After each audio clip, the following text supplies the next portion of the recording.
صلوا علی الحبیب صلی اللہ علی محمد. Rasulullah sallallahu ta'ala alayhi wa alihi wasallam said, Niyatul mu'mini khayrun min amalih. The intention of a mu'min is better than his action. Before watching this program, please make good intentions in order to seek the pleasure of Allah Azza wa Jal and to gain lots of virtues. For the sake of gaining the pleasure of Allah Azza wa Jal, I will seek ilm-e-deen. After acquiring knowledge from this program, I will convey it to others as an invitation towards righteousness. I will note down the important points. I will watch this program from beginning to end.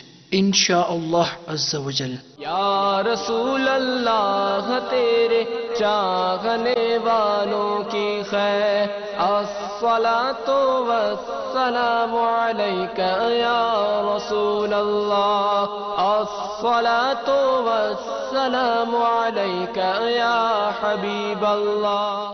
الحمدللہ رب العالمین والصلاۃ والسلام علی سید المرسلین. اما بعد فاعوذ باللہ من الشیطان الرجیم. بسم اللہ الرحمن الرحیم. الصلاۃ والسلام علیک یا رسول اللہ وعلی آلک واصحابک یا حبیب اللہ. الصلاۃ والسلام علیک یا نبی اللہ وعلی آلک واصحابک یا نور اللہ. فرمان مصطفیٰ صلی اللہ تعالی علیہ وآلہ وسلم ہے، تم اپنی مجلسوں کو مجھ پر درود پڑھ کر آراستہ کرو. تمہارا درود پڑھنا قیامت کے روز تمہارے لیے نور ہوگا. صلو علی الحبیب صلی اللہ تعالی علیہ وسلم. نیت المؤمن خیر من عملہ. مسلمان کی نیت اس کے عمل سے بہتر ہے. اللہ کی رضا پانے اور ثواب بڑھانے کے لیے آئیے اچھی اچھی نیتیں کر لیتے ہیں. اول تاخیر مدنی مکالمے میں شریک رہیں گے. اول تاخیر موبائل فون کا استعمال نہیں کریں گے. اگر آپ سے ہو سکے تو یہ بھی نیت کیجئے کہ اہم مدنی پھول لکھ لیا کریں گے. بالخصوص وہ عاشقان رسول جو والد کے منصب پر فائز ہیں، والد ہیں، وہ بالخصوص، اور بالعموم ہر اسلامی بھائی کے لیے جن کی اگرچہ شادی نہیں ہوئی لیکن شادی ہونے کی امید تو ہوتی ہے کہ میں شادی کروں گا، اور شادی کے بعد ایک بچوں کا سلسلہ بھی ہوتا ہے، تو والد بننے کی بھی توقع ہوتی ہے. تو یہ سب بڑی توجہ کے ساتھ سنیں گے اور اپنے اپنے حصے کے مدنی پھول لکھ لیں گے اور اس کی نیت کر لیں انشاءاللہ تعالیٰ. تو آپ کو اس کا ثواب بھی ملے گا اور امید ہے کہ فائدہ بھی ہوگا کہ جن غلطیوں کی، کمزوریوں کی نشاندہی کی جا رہی ہوگی اور جو اس وقت والد صاحب کے منصب پر فائز ہیں، اگر وہ محسوس کر رہے ہوں گے کہ یار ہاں یہ ہم سے بھول ہو گئی، یہ ہم سے رہ گیا، یہ مسنگ ہے، تو امید کرتا ہوں کہ وہ اپنی غلطیوں کی اصلاح بھی کر سکیں گے، اپنی غفلتوں کی اصلاح بھی کر سکیں گے.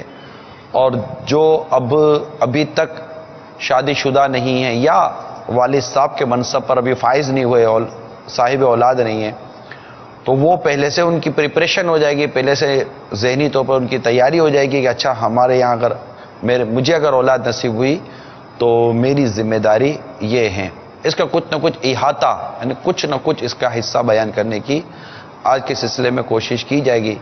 تو اس لیے بالخصوص والدہ بھی نوٹ کر سکتی ہیں، اور بالعموم ہر اسلامی بھائی کے لیے، تمام عاشقان رسول کے لیے امید ہے کہ اس سلسلے میں فائدہ ہوگا. اولاد کے لیے بھی فائدہ ہوگا کہ وہ بھی نوٹ کر لے کہ کیا ہونا چاہیے. البتہ تو یہ نیت کے لیے عرض کر رہا تھا اور ساتھ ساتھ چند ایک مدنی پھول عرض کر دیے. میں بھی نیت کرتا ہوں اعلیٰ کلمت الحق، یعنی اللہ تعالیٰ کا کلمہ بلند کروں گا. حدیث پاک میں بلغ عنی ولو آیا، پہنچا دو میری طرف سے اگرچہ ایک ہی آیت ہو، اس کی پیروی کروں گا. الدین و نصیحہ، یہ بھی حدیث پاک ہے، دین خیر خواہی کا نام ہے، انشاءاللہ تعالیٰ اس کی بھی پیروی کروں گا. حدیث میں آتا ہے خیر الناس من ينفع الناس، تم میں سے بہتر انسان وہ جو دوسروں کو نفع پہنچائے، اس کی پیروی کی بھی نیت کرتا ہوں۔ ساتھ ساتھ دعوت اسلامی کے جملہ مدنی کام بشمول مدنی قافلہ مدنی انعامات وغیرہ کی رغبت بھی دلاؤں گا۔ آپ کی کالز بھی سلسلے میں شامل کی جائیں گی۔ نیت کرتا ہوں کہ جو سوالات کیے جائیں گے آتا ہوگا تو عرض کروں گا، اور اگر نہیں آتا ہوگا تو معذرت کر لوں گا۔ امید ہے کہ آج ہمارے سلسلے میں مفتی صاحب بھی ہوں گے، اگر ان کی جلوہ گیری ہو گئی تو انشاءاللہ تعالی ان کی طرف رجوع کر لیں گے۔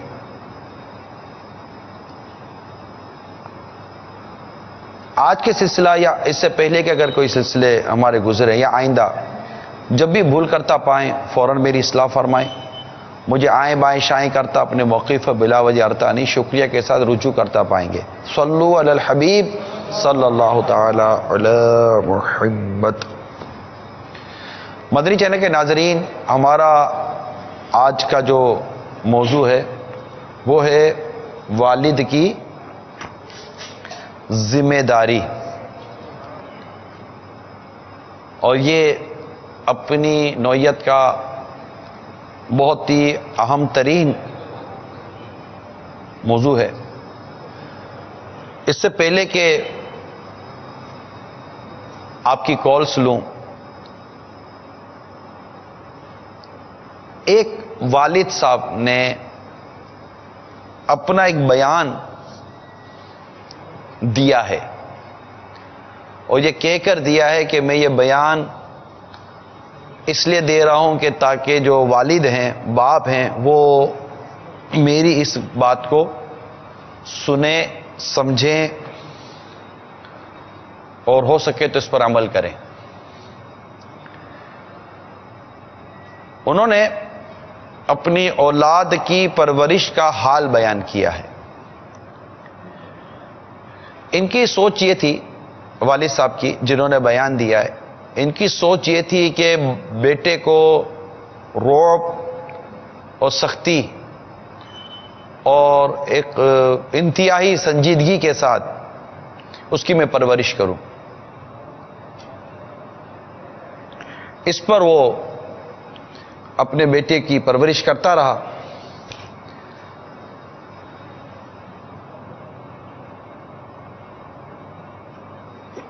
جو ایک اصولی انداز ہوتا ہے بیٹے کے ساتھ والد صاحب کا، جو ایک تعلق اور ایک کنسرن ہوتا ہے، اس کو وہ اختیار نہ کر سکا۔ وہ کہہ رہے میں اس کو اختیار نہ کر سکا، حتیٰ کہ مجھے اور میرے بیٹے میں کافی فرق آ گیا۔ گویا کہ وہ مشرق کی طرف جا رہا ہے، میں مغرب کی طرف جا رہا ہوں۔ میرا بیٹا حتیٰ کہ میرا بیٹا جوانی کی دہلیز تک پہنچا۔ جس انداز پر میں نے اس کی تربیت کی تھی، اس کا اثر یہ ہوا کہ بیٹا روز بروز مجھ سے دور ہوتا، اور مجھ سے محبت کرنے کے بجائے مجھ سے ڈرتا تھا۔ محبت کچھ اور شے ہے، محبت میں بھی ایک ڈر ہوتا ہے۔ وہ ڈر ہوتا ہے جس سے محبت کی جاتی ہے، وہ کہیں میری کسی وجہ سے ناراض نہ ہو جائے، اور وہ بڑا خوبصورت ایک انداز ہے، لیکن ایک خوف ہوتا ہے، ایک رعب ہوتا ہے، ڈر دل میں بیٹھ جاتا ہے۔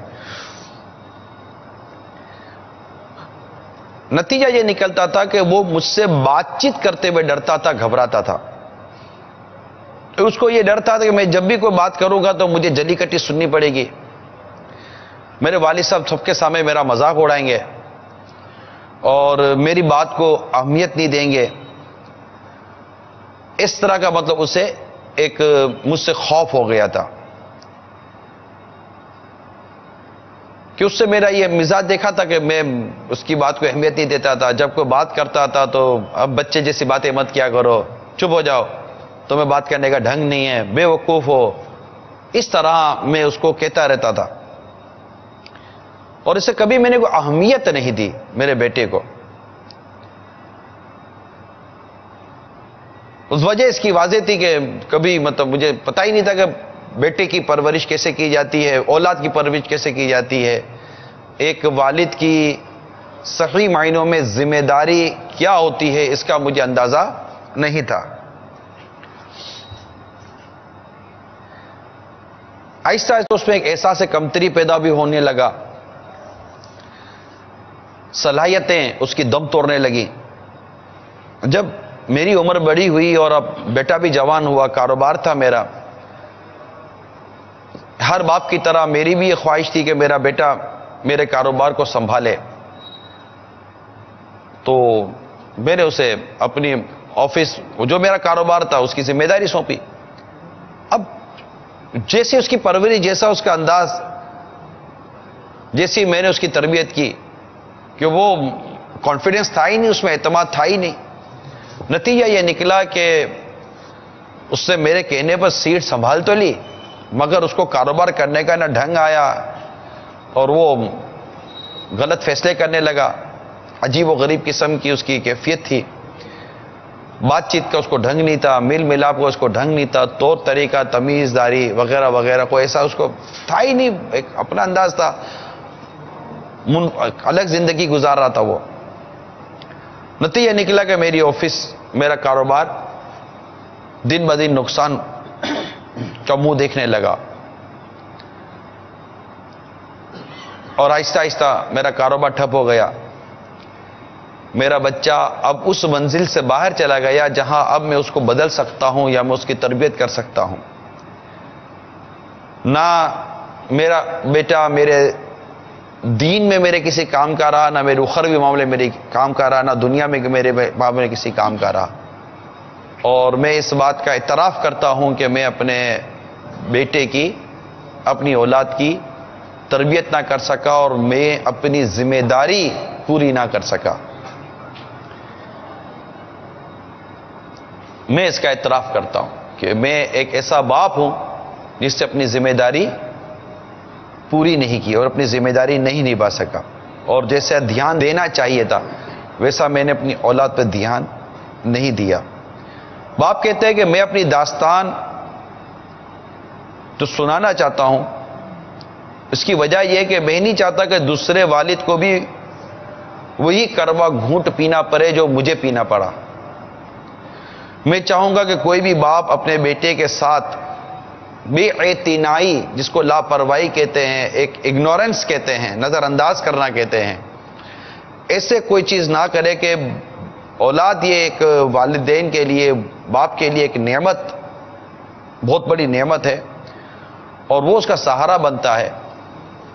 اور اگر میں اس کو تھوڑا سا اپنے جملوں میں بھی بیان کرنے کی کوشش کروں گا کہ اولاد یہ ثواب جاریہ کا ایک بہترین ذریعہ ہے، یعنی وہ حدیثوں میں مضامین جس میں ثواب جاریہ کی طرف ہماری توجہ دلائی گئی ہے، اس میں ایک نیک اولاد ہے کہ انسان جب مر جاتا ہے تو اس کی نیک اولاد اس کے مرنے کے بعد بھی ثواب کی صورت میں اس کے لیے فائدہ مند ثابت ہوتی ہے۔ لہذا اپنی اولاد کی پرورش پر اپنی ذمہ داری کو نبھانا یہ انتہائی ناگزیر ہے۔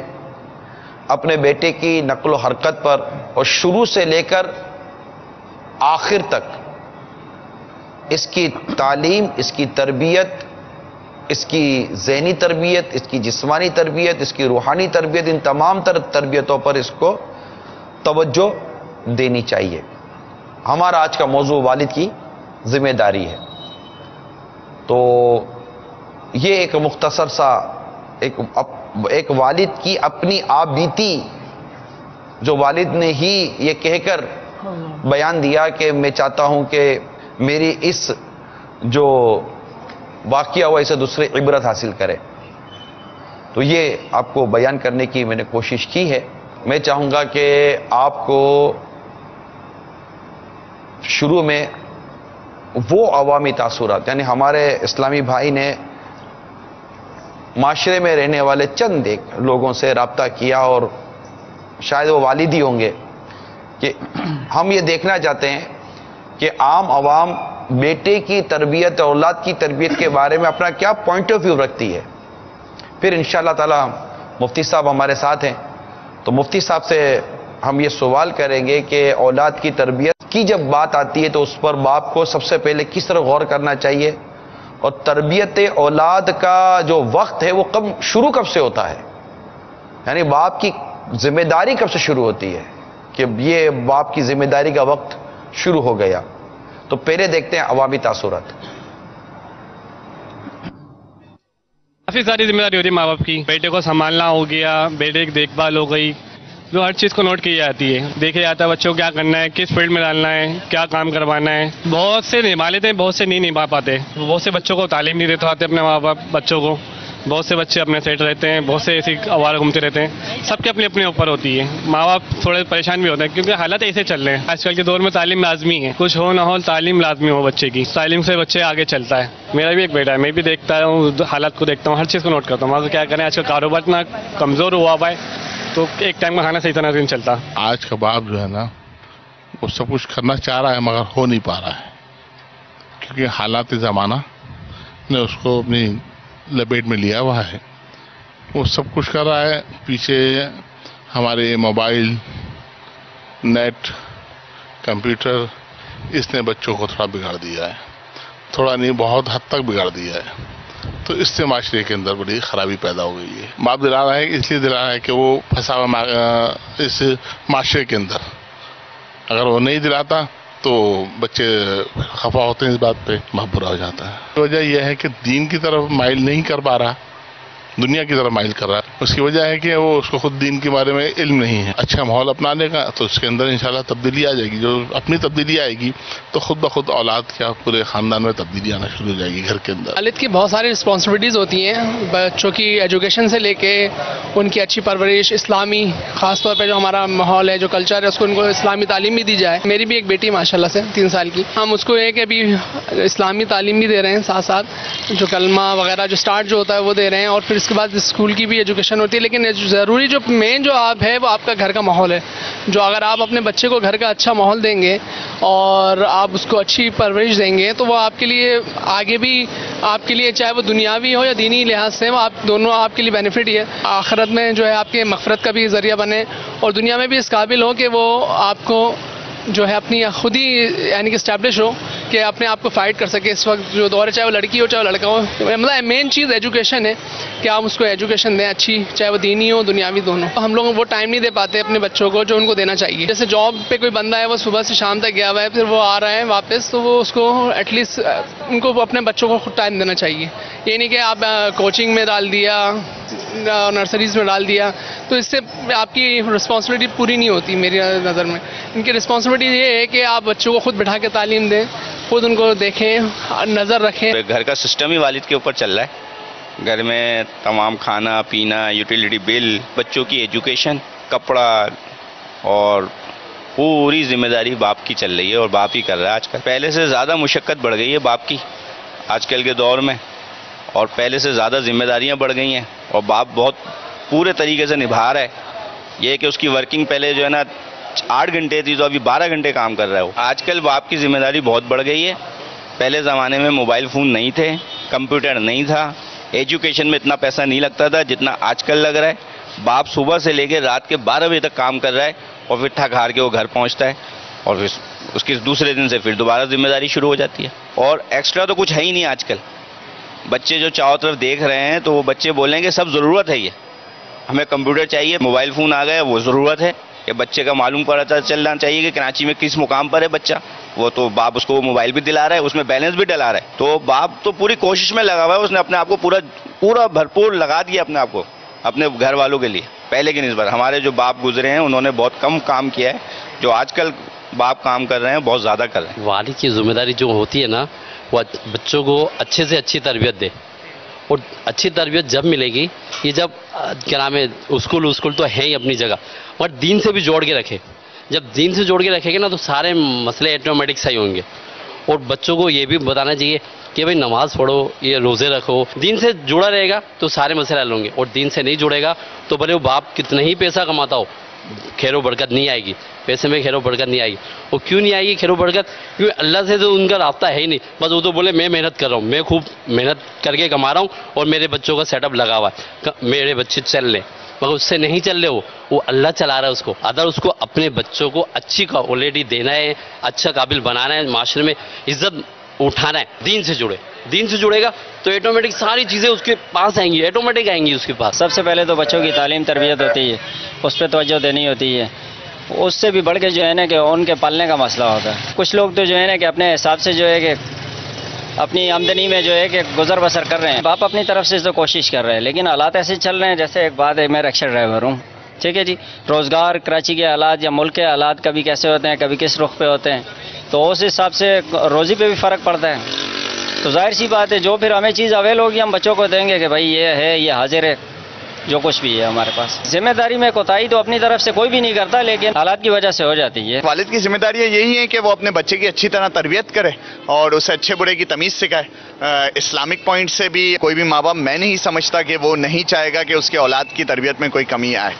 اگر ہم میجورٹی کیسز پہ بات کریں تو آپ کو والدین ایسے ہی نظر آئیں گے کہ جو اپنے بچے کے لیے پوری جان مارتے ہوں یا اس کی تربیت میں کوئی کمی نہیں چھوڑتے. فائنینشیل حالات کی وجہ سے کافی ماں باپ اپنے بچوں کی پرورش صحیح نہیں کر پاتے. جیسے کہ آج کل اسکول کی فیسز ہی اتنی زیادہ ہو گئی ہیں اور ماں باپ افورڈ نہیں کر پاتے تو وہ اچھے اسکولس میں نہیں پڑھا پاتے. آج کل کافی ایسے بچے ہیں جو تعلیم نہیں حاصل کر پا رہے کیونکہ اسکول کی فیسز بہت زیادہ ہیں.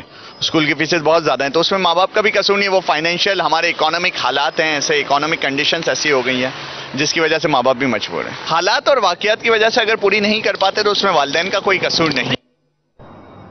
والدین کا کوئی قصور نہیں. مفتی صاحب یہ بتائیے, ارشاد فرمائیے کہ آپ ہمارا جو موضوع ہے والد کی ذمہ داری, یہ کیوں موضوع آیا؟ میں پہلے یہ موضوع بیان کر دوں, ہمارا یہ موضوع کیوں آیا. پچھلے دنوں مدنی مذاکرے کے بعد ہم پیچھے مکتب میں امیر اہل سنت کے ساتھ حاضر تھے. وہاں مفتی صاحب بھی تھے اور کچھ مشورہ جاری تھا. تو اس میں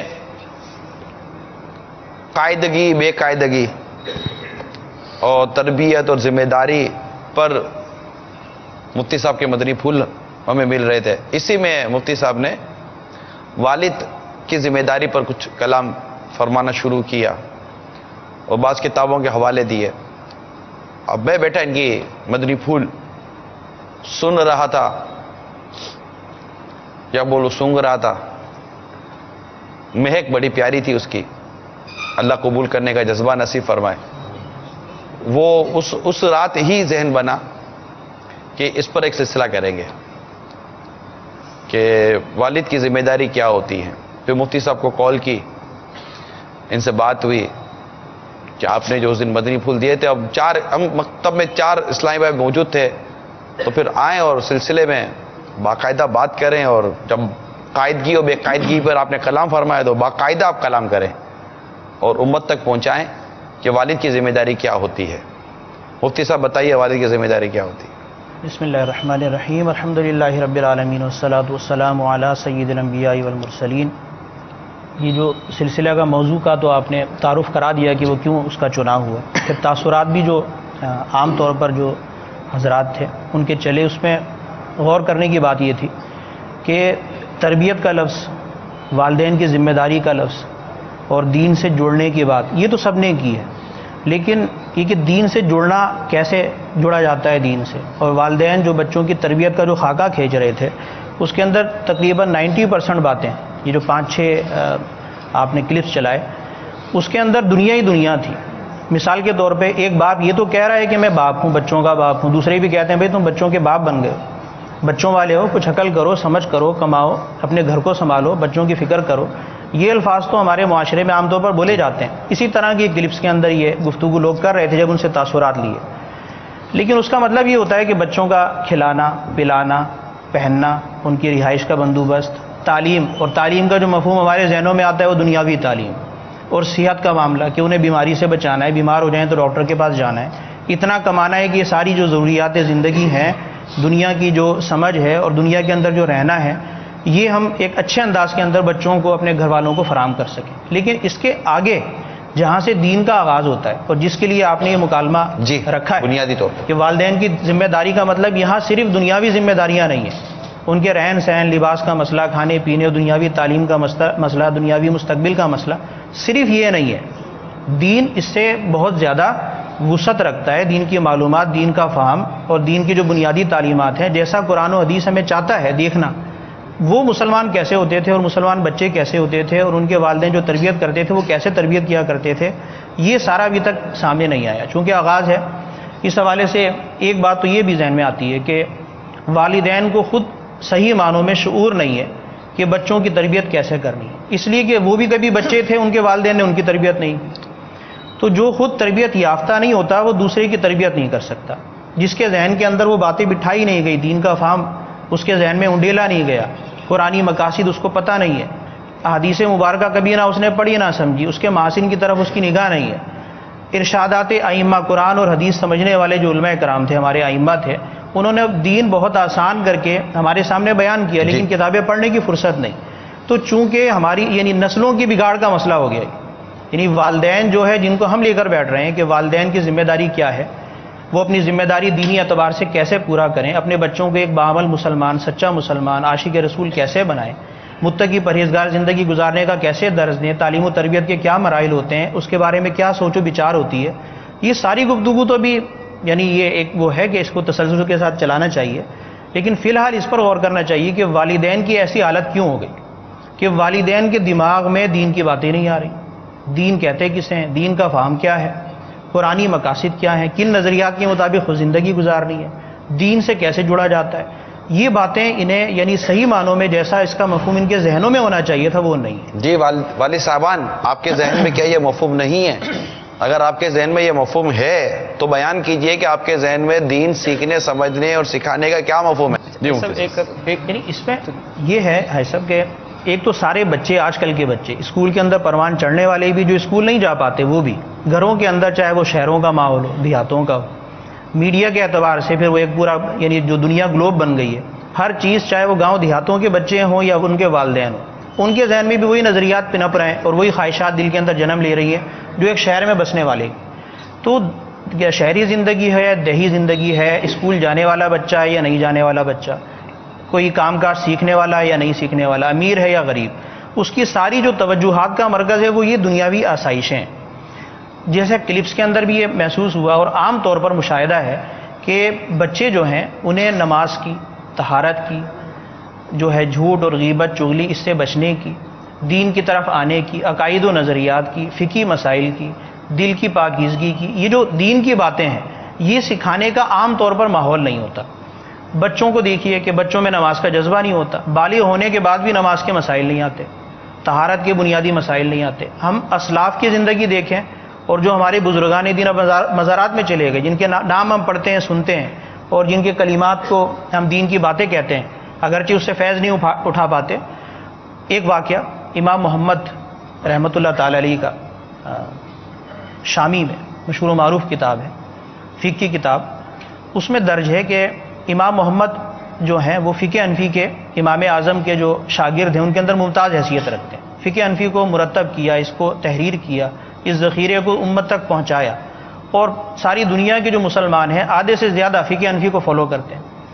تو امام محمد جب بہت چھوٹی عمر میں تھے، یہی کو 12 سے 15 کے درمیان کی عمر ہوگی، پہلی بار یہ امام اعظم کے پاس کیسے آئے، کیسے پہنچے. شامی میں یہ واقعہ لکھا ہے کہ امام اعظم کے پاس امام محمد مسئلہ پوچھنے کے لیے آئے تھے. اب اس سے اندازہ ہوگا کہ اس وقت کے بچے کیسے تھے، ان کے والدین کتنے تربیت یافتہ تھے اور تربیت کا کتنا خیال رکھتے تھے دینی اعتبار سے، اور کیا یہ باتیں ہم جانتے ہیں اور اسی طرح ہم اپنے بچوں کو پروان چڑھا رہے ہیں. امام محمد نے آ کر عشاء پڑھ لی تھی، رات کے وقت آئے اور امام اعظم سے مسئلہ پوچھتے ہیں کہ ایک بچے نے اگر عشاء کی نماز پڑھ لی ہو اور عشاء کی نماز پڑھنے کے بعد وہ بالغ ہوا تو کیا اسے دوبارہ نماز عشاء پڑھنی ہوگی. یہ امام محمد پوچھ رہے ہیں. امام محمد چھوٹے سے ہیں، 12 سے 15 سال کی عمر ہے، شامی میں لکھا ہوا ہے. تو کہتے ہیں کیا 12 سے 15 سال کی عمر کا یہ بچہ جو پوچھ رہا ہے سوال کہ امام اعظم سے کہ عشاء کی نماز پڑھ لی، بالغ ہونے کے بعد کیا دوبارہ اسے نماز پڑھنی ہوگی. امام اعظم نے ان پر شفقت کی، ان کو مسئلہ بتایا کہ جی ہاں، جب بالغ ہو گیا تو اب حکم شرعی اس کے اوپر لاگو ہوا ہے، نماز کا حکم، نماز اب اس پر فرض ہو گئی. لہٰذا عشاء جو پہلے پڑھی تھی اس وقت فرض نہیں تھی، بالغ ہونے کے بعد اب فرض ہو گئی، لہٰذا آپ کو دوبارہ پڑھنی ہوگی. تو اب یہ دیکھیے کہ امام محمد نے یہ مسئلہ پوچھا، ان کے ذہن میں یہ مسئلہ پوچھنے کا خیال کیسے آیا. اس سے یہ بھی ثابت ہوا کہ اس سے پہلے وہ نماز کے پابند تھے، تبھی تو عشاء پڑھ کر آئے تھے، طہارت کے مسائل جانتے تھے، نمازوں کی اہمیت سے واقف تھے، نمازوں کا شوق بھی تھا. یہ کیسے ان کے اندر پروان چڑھا تھا؟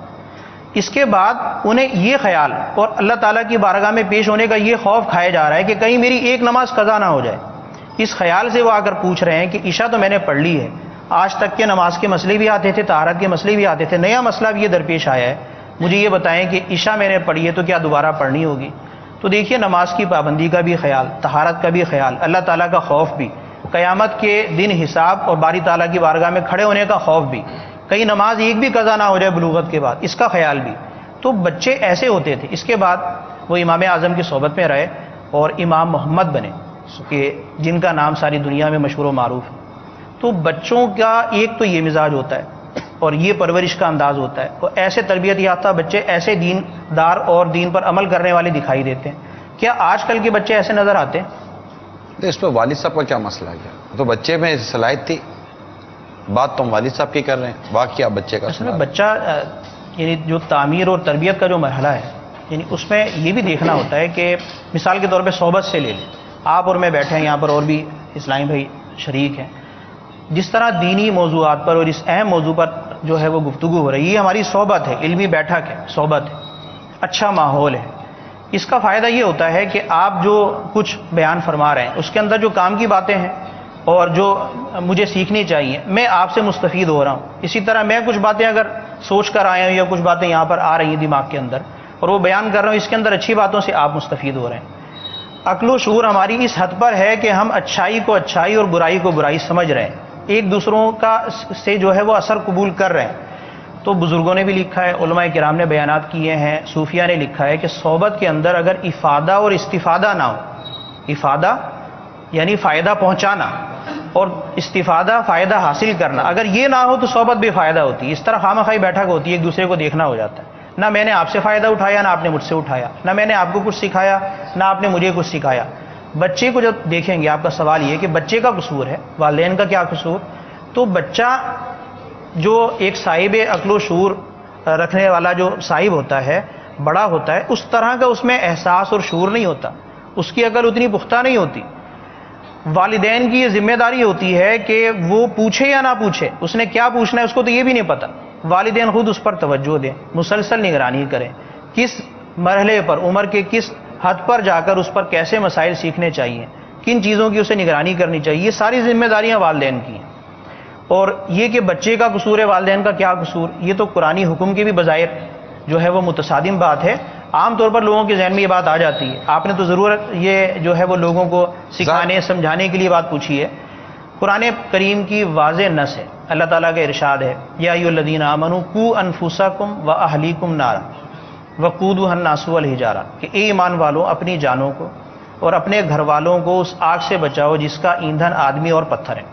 تو اللہ تعالیٰ فرما رہا ہے کہ اپنے بچوں کو, یعنی اپنے گھر والوں کو, گھر والوں کے اندر بچے بھی شامل ہیں, اور بچوں پر تو والد کا پورا زور چلتا ہے, پورا بس چلتا ہے, مکمل طور پہ اس کی اطاعت میں ہوتے ہیں, اس کی نگرانی میں ہوتے ہیں, اس کی پرورش میں ہوتے ہیں. تو انہیں آگ سے بچانے کا حکم اللہ تعالیٰ قرآن کریم میں ارشاد دے رہا ہے. اس کا مطلب ہے کہ والدین ذمہ دار تو ہیں, آگ سے بچانے پر قادر ہیں, تبھی تو اللہ تعالیٰ حکم دے رہا ہے کہ آگ سے بچائیں. تو یہ تو ایک عام کامن سینس کی بات ہے, بدیہی سی بات ہے, اور عام طور پر جیسے کلپس بھی چلے ہیں, انہیں بھی اس بات کا احساس ہے کہ بچوں کو جو ہے وہ جو تعلیم اور تربیت کی جو بچوں کی ذمہ داری ہے وہ والدین کے ذمہ ہے. اگرچہ وہ ذمہ داری کیا ہے اور دین کیسے سکھانا ہے اور دین کیسے سیکھنا ہے, اس کا مفہوم ان پر واضح. باپ کو اس بات کا علم ہے کہ میری ذمہ داری ہے, یہ ہوا نا؟ جی ہاں. والد کو اس بات کا علم ہے کہ میری ذمہ داری ہے, مگر میں نے اپنی ذمہ داری کو کیسے نبھانا ہے یہ معلوم, اس کا علم نہ ہونے کے برابر ہے. پہلے کال لیتے ہیں, انشاءاللہ آگے بڑھتے ہیں. السلام علیکم ورحمۃ اللہ وبرکاتہ. وعلیکم السلام ورحمۃ اللہ وبرکاتہ. میرا نام محمد اکرم اتاری ہے, نور کالونی ہوائی لکھا سے عرض کر رہا ہوں. یعنی شورا کی بارگاہ میں یہ عرض کرنا چاہتا ہوں کہ آج جو موضوع چل رہا ہے, حضور جن کے والد جو ہوتے ہیں وہ ملک سے ہی باہر ہوتے ہیں, بیرون ملک ہوتے ہیں, تو وہ اپنے اولاد کے ساتھ کس انداز میں رابطہ رکھ سکتے ہیں, ٹیلی فون کے ذریعے ان کی تربیت کس انداز میں کر سکتے ہیں, اس کے بارے میں کچھ مدنی پھول ارشاد فرما دیں. دوسرا, کاروبار بھی ساتھ چلتا رہے, مصروفیت تو اب بڑھتی ہی ہے, کم ہوتی نہیں. آگے مہنگائی کا دور ہے, ہر بندہ اوور ٹائم لگا کے بھی کام کر رہا ہوتا ہے. تو اس مصروفیت میں ہم اولاد کو کس انداز میں ٹائم دیں اور ان کی تربیت کا سلسلہ جو ہے نا وہ کریں. جزاک اللہ خیر. السلام علیکم ورحمۃ اللہ وبرکاتہ. وعلیکم السلام ورحمۃ اللہ وبرکاتہ. ای بینکنگ آپ نے سنا ہوگا, ای میل کے ذریعے بینکنگ کریں, اور ای میل بہت ساری ہے. اب لگتا ہے کہ ای تربیت کا سلسلہ کو شروع ہونا چاہیے کہ باپ باہر بیٹھ کر کمپیوٹر کے ذریعے اپنے بچوں کی تربیت کا فریضہ انجام دے. لیکن ابھی کچھ دیر پہلے مفتی صاحب نے صحبت پر بیان کیا کہ باپ کی بھی ایک اپنی صحبت ہوتی ہے, اور کیا فائدہ لیا کیا فائدہ دیا, اس پر غور کرنا چاہیے. البتہ یہ دو سوال آپ کے ہو گئے کہ بیرون ملک والا کیسے اپنے بچے کی تربیت کرے والد, اور کاروبار بھی چلتا رہے, تجارت کا کام بھی کرتا رہے, اور اپنی اولاد کی تربیت بھی کرے. اب ہمارے بدقسمتی یہ ہے کہ اولاد کی تربیت کا اور اپنی ذمہ داری نبھانے کا ایک آسان راستہ جو والد صاحب نے نکالا ہے وہ یہ ہے کہ مشورہ یہ کرتے ہیں کہ یار بتاؤ تمہارا بیٹا کون سی اسکول میں پڑھ رہا ہے. یعنی یہ 3 سال کا جب بیٹا ہوتا ہے, بچہ جب 3 سال کا ہوتا ہے, تو اس کے بعد یا 2.5 سال کا, تقریباً 2.5 سے 3 سال کی عمر کے اندر والد یا والدہ یہ پوچھتے ہیں کہ بتاؤ آپ کا بچہ کون سی اسکول میں پڑھ رہا ہے, کون سے تعلیمی ادارے میں پڑھ رہا ہے. پھر اس تعلیمی ادارے کی معلومات دی جاتی ہے کہ تعلیمی ادارہ کیا.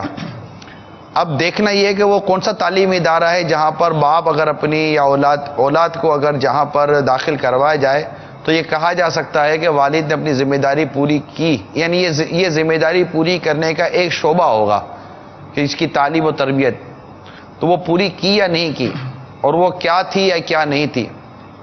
تو اس پر ایک تو مفتی صاحب سے ہم نے رائے لینی ہے کہ آپ کیا فرماتے ہیں. پھر دوسرا یہ کہ بیرون ملک والا اپنے بیٹی کی تعلیم و تربیت پر کیسے توجہ دے, یہ کرنا ہے. تو اس سے پہلے کہ آپ سے میں اس کا جواب لوں مفتی صاحب, میں ہمارے محسن بھائی سے یہ پوچھوں گا, اور یہ تھوڑا سا وہ جو پبلک جو کمنٹس چلے, تاثرات چلے, اس پر آپ یہ بتائیے کہ یہ جو کہا گیا کہ ہمارے والد صاحب نے اتنا کام نہیں کیا تھا, مطلب ان پر اتنی زیادہ بوجھ نہیں تھا جتنا بوجھ آج باپ کے اوپر ہے. اگر یہ دادا حضور سن لے نا تو کو پتا چلے کہ وہ کمر پہ پڑے گی تب تو زیادہ محنت کر رہا ہے کہ میں نے تجھے پالے محنت کی. تو وہ تو دادا کو پتا کہ یہ کیسے بڑے ہو گئے. اب یہ کہہ رہے کہ ہمارے والد صاحب نے وہ کام خدمت نہیں کی, مطلب ان پر وہ بوجھ نہیں تھا وہ جو بوجھ آج ہم پر ہے. اس کو اگر میں ان معنوں کر لوں تو کل وہ اولاد کی ضرورتیں نہیں تھی جو آج انہوں نے اپنی ضروریات کریٹ کی ہوئی ہیں. تو اس کو آپ کیسے دیکھیں گے؟ ان کے اپنے کمنٹ سے یہ پتہ چلتا ہے کہ انہوں نے اپنی ذمہ داری کو صرف یہ سمجھ رکھا ہے کہ کما کر اولاد کو کھلانا ہے, یا دنیا میں جس طرح عام لوگ زندگی گزار رہے ہیں ان کو نیٹ دینا ہے, کمپیوٹر دینا ہے, یا موبائل کی ضروریات پوری کرنی ہے, یہ اس کو اپنے اوپر بوجھ سمجھ رہے ہیں. اس دور میں اگرچہ یہ سہولیات نہیں تھی اور یہ اولاد کی ضرورت بھی نہیں تھی, تو وہ یہ سمجھتے ہیں کہ ہمارے والدین نے ہمیں اس طرح کی سہولیات نہیں دی تو انہوں نے ہماری پرورش میں کوئی کسر چھوڑی ہے. حالانکہ پرورش کا یہ معنی نہیں ہے جو وہ سمجھ رہے ہیں.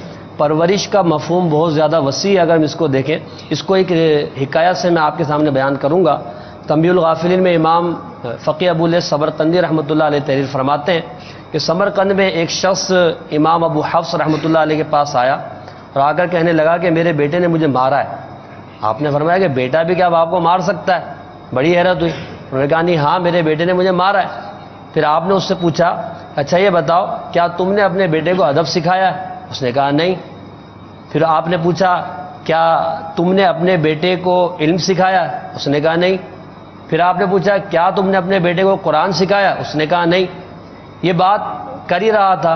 پھر انہوں نے پوچھا آپ کا بیٹا کرتا کیا ہے؟ تو اس نے کہا کہ وہ کھیتی باڑی کرتا ہے. اتنے میں آپ رحمۃ اللہ علیہ تھوڑی دیر خاموش ہوئے, سوچنے لگے, اور پھر فرمایا کیا تجھے معلوم ہے کہ تیرے بیٹے نے تجھے کیوں مارا؟ یعنی اب چوٹ کرنے کے لیے فرمانے لگے, تیرے بیٹے نے تجھے کیوں مارا؟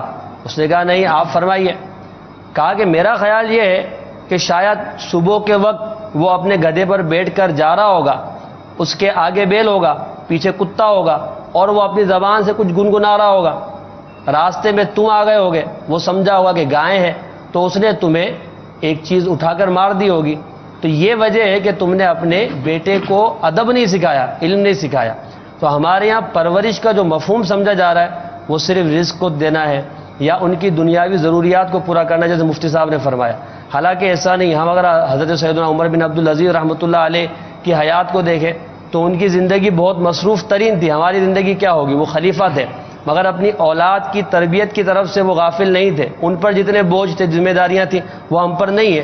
تو کتابوں میں لکھا ہے، جیسے دعوت اسلامی کے اشاعتی ادارے کی کتاب ہے حضرت عمر بن عبدالعزیز رحمۃ اللہ علیہ کی 425 حکایات، اس میں تحریر ہے کہ حضرت عمر بن عبدالعزیز رحمۃ اللہ علیہ نے اپنے استاد جو کہ ایک بہت بڑے محدث تھے سیدنا صالح بن کیسان رحمۃ اللہ علیہ کو اپنے بچوں پر نگران مقرر کیا کہ وہ ان کی تربیت کریں، ان کی تعلیم اور ان کی تربیت کا اہتمام کریں. اور پھر اسی طرح اپنے آزاد کردہ غلام جن کا نام سہل تھا، ان کو بھی آپ نے اپنے بچوں کی تربیت کے لیے نگہبان بنایا، اور صرف نگہبان بنا کے چھوڑ نہیں دیا بلکہ ان سے باس پرس کرتے تھے، ان کو خط لکھتے تھے کہ میں نے تمہیں اپنے بچوں کی ذمہ داری کا ایک بہت بڑا ذمہ دیا ہے، تم میرے بچوں کا خیال رکھنا، ان کی صحیح اسلامی تعلیم و تربیت کرنا تاکہ وہ معاشرے میں ایک اچھا مقام پا سکیں. یعنی اس کا یہ نتیجہ نکلا نا مفتی صاحب کہ جو باپ بیٹے کے قریب نہیں ہے یا جو فزیکلی خود اپنے کردار سے اپنے بچے کی وہ تعلیم و تربیت کے فریضہ انجام نہیں دے سکتا جیسا دینا چاہیے، تو کم از کم وہ ایسے استاذ کا اہتمام کرے، اپنے بچوں کے لیے ایسی صحبت کا اہتمام کرے جس سے اس کے اخلاقی تربیت ہو. کیا فرماتے ہیں آپ اس میں؟ سب یہ غور کرنے کی بات ہے کہ جو تعلیم اور تربیت ہے نا، یہ تعمیری کام ہے. یعنی تعمیر سیرت کہہ لیں آپ اس کو، عنوان دے لیں، تعمیری کام ہے. اور تعلیم و تربیت نہ کرنا، جہالت کے اندر رکھنا اس کو، برے ماحول کے اندر اور اچھے ماحول کے اندر فرق نہ بتانا، اس کو آزاد چھوڑ دینا، یہ تخریبی کام ہے. یعنی تعلیم و تربیت نہیں ہوگی تو تخریب خود بخود ہوگی. ماحول برا ملے گا تو وہ پورا تخریب کار بن جائے گا. اور دوسری بات یہ کہ یہ بالکل عام فام بات ہے کہ تخریب آسان ہوتی ہے، تعمیر مشکل ہوتی ہے. مثلا عمارت اگر بنانا ہے تو اس کا نقشہ بنے گا، اس کے بارے میں مشاورت ہوگی، بنانے والے کا انتخاب ہوگا، مستری مزدور کا انتظام ہوگا، پھر وہ خام مال جمع ہوگا، اکٹھا کیا جائے گا، پھر دنوں میں اور مہینوں میں جا کر ایک عمارت کھڑی ہوتی ہے. اور گرانا ہو تو وہ آج کل تو وہ ٹائم ڈیوائس ہوئی، اس طرح کی چیزیں ایجاد ہو گئی ہیں، فوراً منٹوں کے اندر ڈھیر بن جاتی ہے. تو تخریب آسان ہے اور وہ خود بخود ہوتی رہتی ہے، اس لیے کہ شیطان اور نفس بھی لگا ہوا ہے ساتھ ساتھ. اور جبکہ تعمیری کام مشکل ہے. تو بچوں کی تعلیم اور تربیت کی ذمہ داری جب قرآن و حدیث کے اندر واضح طور پر والدین کی ذمہ لگائی گئی، جیسا کہ آیت مبارکہ میں نے آپ کو سنا، تو اب تعمیری کام کے اندر والد کو اول تو خود سنجیدہ ہونا پڑے گا. اس کے اندر حدیث شریف کے اندر بھی قصوروار والدین کو ٹھہرایا گیا ہے. قرآن کریم کی آیت مبارکہ جو پڑھی گئی قو انفسکم، اس کے اندر براہ راست ذمہ داری جو ہے وہ گویا گھر والوں کو دی گئی ہے، سرپرست کو دی گئی ہے. تو حساب والدین سے ہونا، یہ نہیں ہونا کہ آپ نے تو اسکول بھیج دیا تھا، ایسا تو حساب نہیں ہوگا. نہ یہ جان چھڑا سکتا ہے وہاں پر کہ میں نے تو اسکول میں داخل کرا دیا تھا، میری ذمہ داری ختم ہو گئی. باری تعالیٰ کی تربیت نہیں کی، مدرسے والوں نے باری تعالیٰ کی حضور کی کیا جواب دے سکے گا؟ قیامت کا ہولناک منظر دیکھے. اپنی ذمہ داری سے پہلو طئی کرنے کے لیے ہیلے، بہانے، تعویلیں، یہ ہم دنیا کے اندر تو تراش سکتے ہیں لیکن قیامت کے اندر تو ایک ایک عمل کا حساب ہوگا. ایک اور بات جو سمجھ میں آتی ہے صاحب کہ وہ یہ کہ والدین جو ہیں خود تربیت یافتہ نہیں ہیں. وہ بچوں کی تربیت کیوں نہیں کرتے؟ انہیں صحیح معنوں میں دین پر چلنے کا درس کیوں نہیں دیتے؟ نماز کی پابندی کا، مثلا فلمیں، ڈرامے، گانے باجے دیکھنے سے روکنے کا، گھر کے ماحول کو پاکیزہ بنانے کا، یہ تمام کیوں نہیں کرتے؟ ان کی اپنی آزادی سلب ہو جائے گی. اگر بچہ نماز کا پابند بنتا ہے یا جماعت کے لیے مسجد کے اندر جاتا ہے تو وہ پوچھے گا کہ میں تو جا رہا ہوں ابا، آپ نہیں جا رہے. تو ایسے موقع پر جو شرمندگی ہوگی اور جو وہ بچے سے جھینپے گا اپنی یہ جھیپ چھپانے کے لیے، شرمندہ بچے کے سامنے نہ ہو، شاید اس شرمندگی سے بچنے کے لیے کہ میں خود تو نیک بنا نہیں ہوں یا دینی پابندیوں کے ساتھ میں نے جینا سیکھا نہیں ہے، میری آزادی سلب نہ ہو جائے، بچے کی پابندی کے ساتھ میں خود پابند نہ ہو جاؤں. موجودہ والدین جو خود تربیت یافتہ نہیں ہے وہ میرے خیال میں ان سوچ اور افکار میں گھرے رہتے ہیں اور بچوں کی تربیت کی طرف حقیقی معنوں میں اس کی کوشش نہیں کرتے. دیکھیں یہ تھوڑا سا حوصلہ آپ کا ہونا چاہیے، بڑے حوصلے اور ہمت اور بردباری کے ساتھ والدین بالخصوص والد محترم، آپ بڑی بردباری اور صبر و تحمل، غصے میں مت آئیے گا کہ ابے یہ کیا لے کر بیٹھے ہوئے ہیں، انہیں کیا پتا کس طرح اپنے بچوں کو بڑا کیا ہوا ہے. تو آپ کے جو کلام کر رہا ہے وہ 6 بچوں کا باپ ہے. حضرت بھی والد ہیں، 3 بچوں کے والد ہیں. ادھر بھی والد صاحب بیٹھے ہوئے ہیں، تو ان کا مجھے پتہ نہیں ہے. ابھی والد محترم ہے جی، یہ بھی صاحب اولاد ہے. تو یہ یہاں پر جو منچ پر ہے نا، اکثریت صاحب اولاد ہے. اللہ تعالیٰ کی کروڑوں رحمت ہے جی. سبھی ہاں، یہ بھی صاحب اولاد ہیں الحمدللہ. ارے واہ. تو یہاں جتنے منچ پہ بیٹھے ہیں نا، یہ سب مطلب کہ صاحب اولاد ہیں. اور میں تو سسر بن چکا ہوں. تو یہ کہ اس میں مطلب کہ یہ والد صاحب کو کہہ رہے، اور اس وقت تک ان سمیت ہم سب والد بیٹھے ہوئے ہیں. تو ہمیں یہ مطلب کہ شیطان کے اس وسوسے میں اس میں نہیں آنا گیا. یہ کیا مطلب کہ یہ کیا بیسک یہ ہے کہ آپ کا کام صرف بچے کو کما کر دینا نہیں ہے. آپ کا کام صرف بچے کو فیشن کے کپڑے لا کر دینا نہیں ہے کہ کل بڑا ہو جائے تو آپ اس کو کہہ سکے کہ تمہیں کبھی کھلانے میں تکلیف ہوئی، تمہیں کبھی کپڑوں میں تکلیف دی، میں نے اچھے سے اچھے اسکول میں تم کو داخلہ دلایا. بھلے وہ جس کو داخلہ دلایا وہ سر ایک وقت کی نماز نہیں پڑھتا تھا، گالیاں دیتا تھا، بدتمیزیاں کرتا تھا، اس میں عورتیں تھیں، بے پردگی تھی، ساتھ میں جوان لڑکیاں بیٹھتی تھیں، کلاس کی ٹیچر بھی بے پردہ ہوتی تھی، اور بھی مطلب طرح طرح کے فسق و فجور ہوتے تھے. مہنگی سے مہنگی اسکول میں داخل کرایا. وہاں موسیقی بھی تھی، وہاں گانے بھی تھے، وہاں آدھے ننگے ہو کے لوگ سوئمنگیں بھی کرتے تھے، وہاں طرح طرح کے مطلب کہ پکنکوں پہ بھی جاتے تھے لڑکے لڑکیاں مکس ہو کر، خوب مطلب کہ اللہ گلا کرتے تھے، میوزیکل پروگرام ہوتے تھے. تم اچھی سے اچھی اسکول میں داخل کرایا. یہ چوٹ کرنے کے لیے آپ کو کہہ رہا ہوں. اب زیادہ اس کو یہی جواب دے دیں گے تو بیٹا پوچھے گا ابا آپ نے کیا کیا؟ میں نے فیس دی ہے، مہنگی سے مہنگی. جیسے اب یہ کچھ کہہ رہے تھے کہ آج کل بہت مہنگا ہو گیا ہے، فیسیں بہت مہنگی ہو گئی، اسکول کی فیسیں بہت مہنگی ہو گئی ہیں. ہم نے تبھی دارالمدینہ فری کھولا ہوا ہے. Darulmadinah Islamic schooling system free of cost, without any fees. اور اسلامی تعلیم و تربیت کے نام پر ہم نے یہ کھولا، دینی تعلیم و تربیت کے نام پر ہم نے کھولا، تاکہ آپ کی دنیاوی تعلیم کی جو تمنا ہے نا وہ بھی پوری ہو سکے، اور سنت تو بھرا ماحول ملے اور دینی ماحول ملے. یہ فری آف کاسٹ ہے، کوئی فیس نہیں ہے. اس وقت بھی ہمیں تقریباً ایک مدنی منا کم و بیش 3000 روپے تک کا پڑ رہا ہے اب ہے دارالمدینہ میں. لیکن ہم فیس نہیں لیں گے انشاءاللہ. ہمارا فیس نہ لینے کا ذہن ہے، بلکہ آپ سے ریکویسٹ کروں گا کہ آپ ہمیں کنٹریبیوٹ کریں، ہمیں چندہ دیں، ہمیں عطیات دیں. صرف دارالمدینہ کے نام پر دیں، آپ کوئی پرابلم نہیں. صرف دارالمدینہ، یہ دارالمدینہ کہ آپ اتنا بڑا ایک تعلیمی ادارہ، کیونکہ اولاد کی تربیت کے لیے جو آپ نے سب سے بنیادی بات کی ہے وہ تعلیم و تربیت، اور یہ دونوں کام آپ نے اسکول کے حوالے کیے ہوئے ہیں کہ آپ ہی تعلیم کریں گے، آپ ہی تربیت دیں گے، سب کچھ آپ کریں گے. ہمارے بچے کو نیٹ کی آگ میں جلانا یہ بھی آپ کی ذمہ داری، ہمارے بچے کو موبائل کی بھینٹ چرانا یہ بھی آپ کی ذمہ داری، ہمارے بچوں کے دل و دماغ کے اندر جو بھی چیزیں ڈالی ہیں بھی آپ کی ذمہ داری.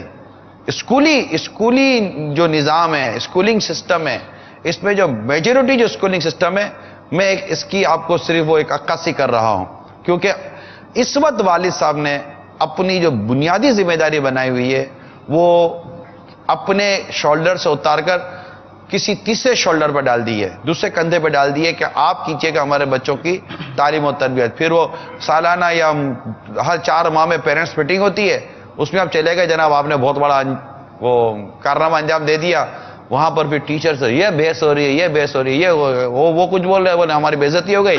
ٹیچر کہہ رہی ہے کہ ماں باپ کو تمیز نہیں آتی، اور بچہ بیچ میں کھڑا ہوا وہ ماں باپ اور ٹیچر کی بحثوں کو سن رہا ہے اور مسکرا رہا ہے کہ کیسا دونوں کا پاگل بنایا ہوا ہے میں نے. ٹھیک ہے، تو یہ سب کچھ ہو رہا ہوتا ہے. مگر آپ کو میں عرض کرنا چاہ رہا ہوں کہ یہ جو دارالمدینہ جو اسلامک اسکولنگ سسٹم ہے جو ابھی آ گیا دوران مدنی مکالمہ، یہ کیونکہ تعلیمی ادارہ کو تعلیم و تربیت کا جو ہمارا موضوع ہے باپ کی ذمہ داری ہے، باپ کی ذمہ داری میں تعلیمی اداروں کو آپ مائنس نہیں کر سکتے، کیونکہ وہ مطلب اس کا مین فوکس ہی وہی ہے کہ میرا بیٹا جا کس اسکول میں رہا ہے.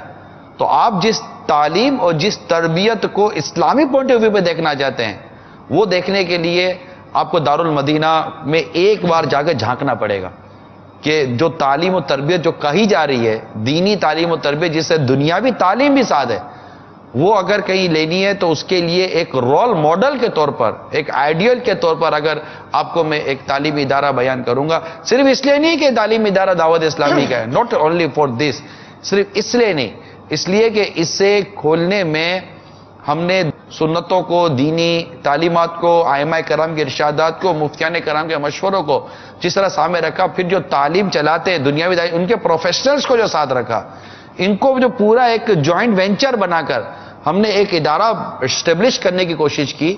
مثال کے طور پر آپ کا مدنی چینل لے لیجئے، ٹھیک ہے؟ مدنی چینل کو ہم ہر طرح سے کوشش کرتے ہیں کہ ہم مختلف بیانات، مختلف دین کی باتیں، نیکی کی باتیں ایک اچھے پیرائے میں، خوبصورت پیرائے میں، جس کو آپ بآسانی قبول کریں اور مختلف انداز سے لا کر آپ کو دینا چاہتے ہیں. بیانات کے ذریعے، مدنی مذاکروں کے ذریعے، مدنی مکالموں کے ذریعے. ایسا کیوں ہوتا ہے؟ دارالفتح سنت تو جناب روحانی الہ، تو یہ تو سب کچھ مل ملا کر آپ کو دیکھیں کہا کہ آپ گناہوں بھرے سلسلوں سے نکل کر نیکیوں بھرے سلسلوں میں اور میڈیا سے اگر جوائن رہنا ہے تو مدنی چینل آپ کو دیا. اسی طرح تعلیم کے لیے بھی ہم نے یہ سوچا کہ اگر اچھی تعلیم و تربیت کی طرف اگر ماں باپ کی توجہ ہے تو ماں باپ کے لیے دارالمدینہ، جو کہ ابھی بہت کم ہے، ابھی ہم 38 برانچز کھول سکے ہیں، جو ہند میں بھی ہم نے کھول لی ہیں، لیکن پاکستان میں بھی کھلی ہوئی ہیں، اور انشاءاللہ اس کو بڑھاتے بڑھاتے یہ ہزاروں تک پہنچیں گے.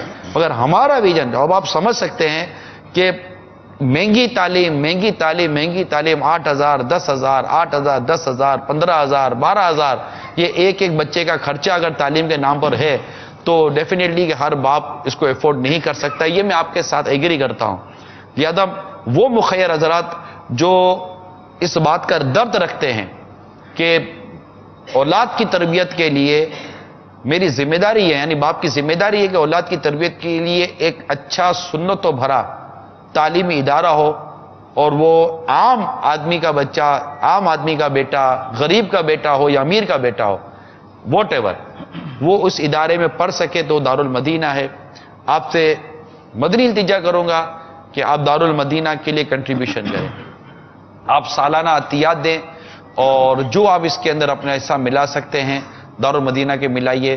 اور دعوت اسلامی کے لیے جو عطیات ہیں اس کے لیے بھی ہم اس کو لے کر چلتے ہیں. تو یہ انشاءاللہ تعالیٰ اس سے ہوگا.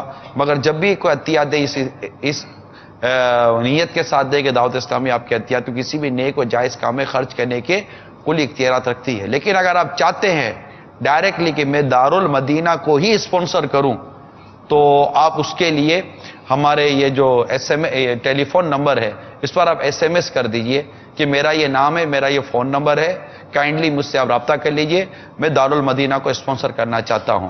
تو آپ حصہ ملائیے تعلیم و تربیت کے لیے. تعلیم اور تربیت یہ انشاءاللہ دونوں آپ کو دارالمدینہ میں ملے گی، اور آپ کا بیٹا انشاءاللہ تبارک و تعالی ایک اچھا مسلمان، باعمل مسلمان، سنتوں کا پیکر اور دنیاوی تعلیم سے آراستہ، کیونکہ ہم اس تعلیمی نظام کو یونیورسٹی تک لے کے جانا چاہ رہے ہیں انشاءاللہ تبارک و تعالی. یونیورسٹی ہمیں پاکستان گورنمنٹ اپروو کر چکا ہے. Darulmadinah Islamic international university already approved, اور انشاءاللہ تعالی یہ انڈر پروسیس ہے. تو یہ پورا ایک سسٹم ہے، اسلامک سسٹم، اس کو ہم انشاءاللہ تعالی لے کر چلیں گے، اور اس سے شریعت اور دین کے تقاضوں کے مطابق اور انشاءاللہ نیکی اور ثوابی راستے کے ذریعے اس کو ہم لے کر چلنا چاہتے ہیں. مگر اس میں مجھے آپ کی مدد، ہمیں دارالمدینہ کو آپ کی مدد درکار ہے. اس میں آپ دل کھول کر اپنے عطیات دیں. آپ منتھلی اسپانسر بنیں، آپ ایئرلی اسپانسر بنیں، اور آپ دل کھول کر آگے آئیں. انشاءاللہ جتنی تعلیم عام ہوگی اور جتنی اس طرح کی تربیت عام ہوگی، امید کرتے ہیں کہ والد صاحب کی بہت بڑی بڑی ذمہ داریاں یہ دعوت اسلامی کسی حد تک آپ کو پوری کر کے دینے میں کامیاب ہو جائے گی. یہاں میں عرض کروں گا ایسا، اب جو تاثرات چلے ہیں ان سے صرف اتنا پتہ چلتا ہے کہ سب کا ذہن صرف یہ ہے کہ اسکول ہی جو ہے ہمارے بچے کی تربیت کریں گے یا استاد ہیں وہ تربیت کریں گے.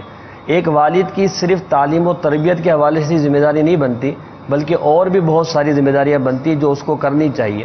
جیسا کہ حضرت امام حسن رضی اللہ تعالیٰ عنہ کے حوالے سے ایک روایت ہے، نبی کریم صلی اللہ تعالیٰ علیہ وآلہ وسلم نے ان کی تربیت کا ایک انداز اختیار کیا کہ ایک مرتبہ ایک صدقے کا مال نبی کریم علیہ الصلوۃ والسلام کے پاس آیا، تو حضرت امام حسن ابھی اس کا لقمہ لینا ہی چاہتے تھے کہ سرکار علیہ الصلوۃ والسلام نے ان کو اشارہ فرمایا کہ نخ آپ اس کو تھوک دیجئے، کیا تمہیں نہیں پتا کہ بنی ہاشم پر صدقہ حرام ہے؟ اور اس طرح بچپن میں ان کی تربیت کی۔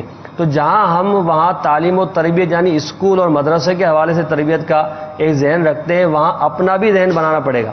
خالی اسکول کے حوالے کر کے ہم سبکدوش نہیں ہو سکتے، ہماری اپنا جو ذمہ داری ہے وہ اپنی ہے۔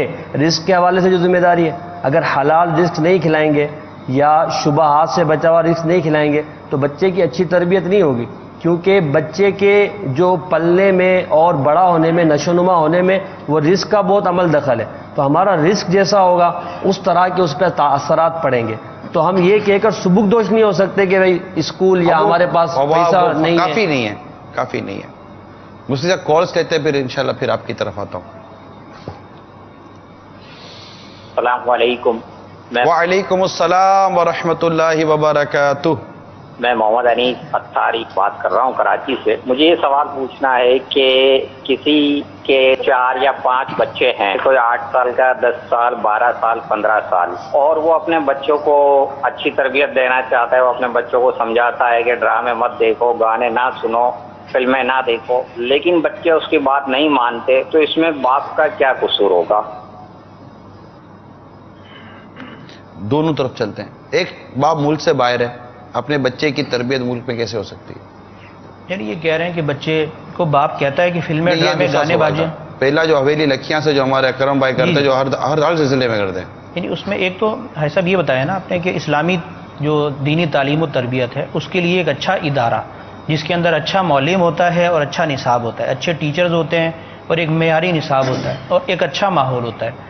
یہ آج کل اسکول سسٹم آ گئے تو ہمارا دینی اسکول سسٹم آ گیا ہے دارالمدینہ کی صورت میں، ایک ذریعہ ہے یہ، یعنی صرف اسکول میں داخل کرا دینے کے بعد باپ اور ماں بری ذمہ نہیں ہو گئے، انہیں مسلسل نگرانی کرنی ہوگی، اسکول کی تعلیم کو بھی دیکھنا پرکھنا ہوگا۔ بچہ جو ہے وہ اسکول کے اندر اگر 4-5 گھنٹے گزارتا ہے تو گھر میں زیادہ وقت گزار رہا ہے۔ گھریلو زندگی جو بچے کے سامنے ماں باپ کی آ رہی ہے اور ماں باپ بچے کی نگرانی کر کے بچے کو دیکھ رہے ہیں، اس زندگی کے اعتبار سے بھی دیکھنا ہے، اپنے گھر کے ماحول کو پاکیزہ بھی بنانا ہے۔ اس دوسرے سوال کو بھی اگر ایڈ کر لیں، یہ کہہ رہے ہیں کہ وہ فلمیں، ڈرامے، گانے بازی دیکھنے سے منع کرتے ہیں، بچے نہیں مانتے، تو بچے کیا سینما جا کر فلمیں، ڈرامے، گانے بازی دیکھتے ہیں؟ انہیں گاڑی میں بیٹھنا آتا ہے، وہ کہاں جاتے ہیں؟ یا کوئی ایسے ذرائع جہاں پر اس طرح کا فسق و فجور اور میلے جھمیلے اور ڈھول ڈھماکے ہوتے ہیں، وہاں وہ بآسانی پہنچ سکتے ہیں، انہیں لے کر کون جاتا ہے؟ اگر باہر جا کر وہ یہ کام نہیں کرتے، گھر کے اندر کر رہے ہیں، تو گھر میں موقع کس نے فراہم کیا ہے؟ اگر گھر کے اندر باپ خود اپنے جو ہے وہ ریموٹ کنٹرول سے چینل بدل کر فلمیں، ڈرامے، گانے بازوں والے چینل دیکھے گا، گھر کے اندر اس فحاشی کے اڈے کو لے کر آئے گا، موبائل کی صورت کے اندر، نیٹ کی صورت کی جو وہ تباہ کاریاں ہیں، سوشل میڈیا کی جو تباہ کاریاں جس پر آپ باقاعدہ سلسلہ کر چکے ہیں، اس طرح کے سارے مواقع ہوں گے اور ان کو الگ کمرہ بھی فراہم کیا جائے گا، سارے یہ آلات اور ذرائع بھی بچوں کو دیے جائیں گے۔ تو اب آپ بتائیں کہ بچے کے ہاتھ میں اگر چھری پکڑائیں، ایسا ناسمجھ بچہ ہو جو اپنے آپ کو مار بھی سکتا ہے، زخمی بھی کر سکتا ہے، باپ یہ کہے کہ میں نے منع بھی کیا تھا اپنے آپ کو زخمی نہیں کرنا، لیکن وہ اس بات کا اقرار بھی کرے کہ چھری میں نے دی تھی، تو قصوروار کون؟ اس صورت میں براہ راست ماں باپ جو ہے وہ قصوروار ہیں، گھر کے ماحول کو صاف ستھرا اور دینی اعتبار سے پاکیزہ نہ بنانے میں بھی، گناہ برے ذرائع جو ہے وہ بچوں کے قریب کرنے میں بھی، بری صحبتوں کے اعتبار سے بھی۔ مشہور و معروف حدیث مبارکہ بار بار بیانات کے اندر، مدنی مذاکروں کے اندر، مبلغین کے بیانات کے اندر بھی اس کا جو ہے وہ بار بار ذکر ہوتا ہے، جس میں بخاری شریف کی حدیث مبارکہ ہے، نبی کریم علیہ السلام کا فرمان ہے کہ اچھے اور برے ہم نشین کی مثال کیسی ہے، اچھے اور برے ہم نشین کی مثال دی اور فرمایا کہ اچھا ہم نشین ایسا ہے جیسے حامل مسک، عطر والا، خوشبو والا، اور برا ہم نشین ایسا ہے جیسے کیر الحداد، لوہار کی بھٹی جہاں آگ بھڑکتی رہتی ہے اور بدبو اور تافن اٹھتا رہتا ہے، اور فرمایا کہ اگر عطر والے کے پاس جاؤ گے، خوشبو والے کے پاس جاؤ گے، یا تو خریدو گے خوشبو ملے گی، اگر خریدو گی بھی نہیں تو اس سے خوشبو آئے گی، یعنی اچھی صحبت سے فائدہ ہی ہوتا ہے، اچھائی ملتی ہے، اچھا اثر بندہ قبول کرتا ہے، اور بری صحبت کی مثال پیارے آقا مولا علیہ الصلوۃ والسلام نے یہ دی جیسے کیر الحداد یعنی لوہار کی بھٹی، کہ اگر اس کے پاس جاؤ گے تو کپڑے جلائے گی، یا کسی اور وجہ سے گھر جل سکتا ہے.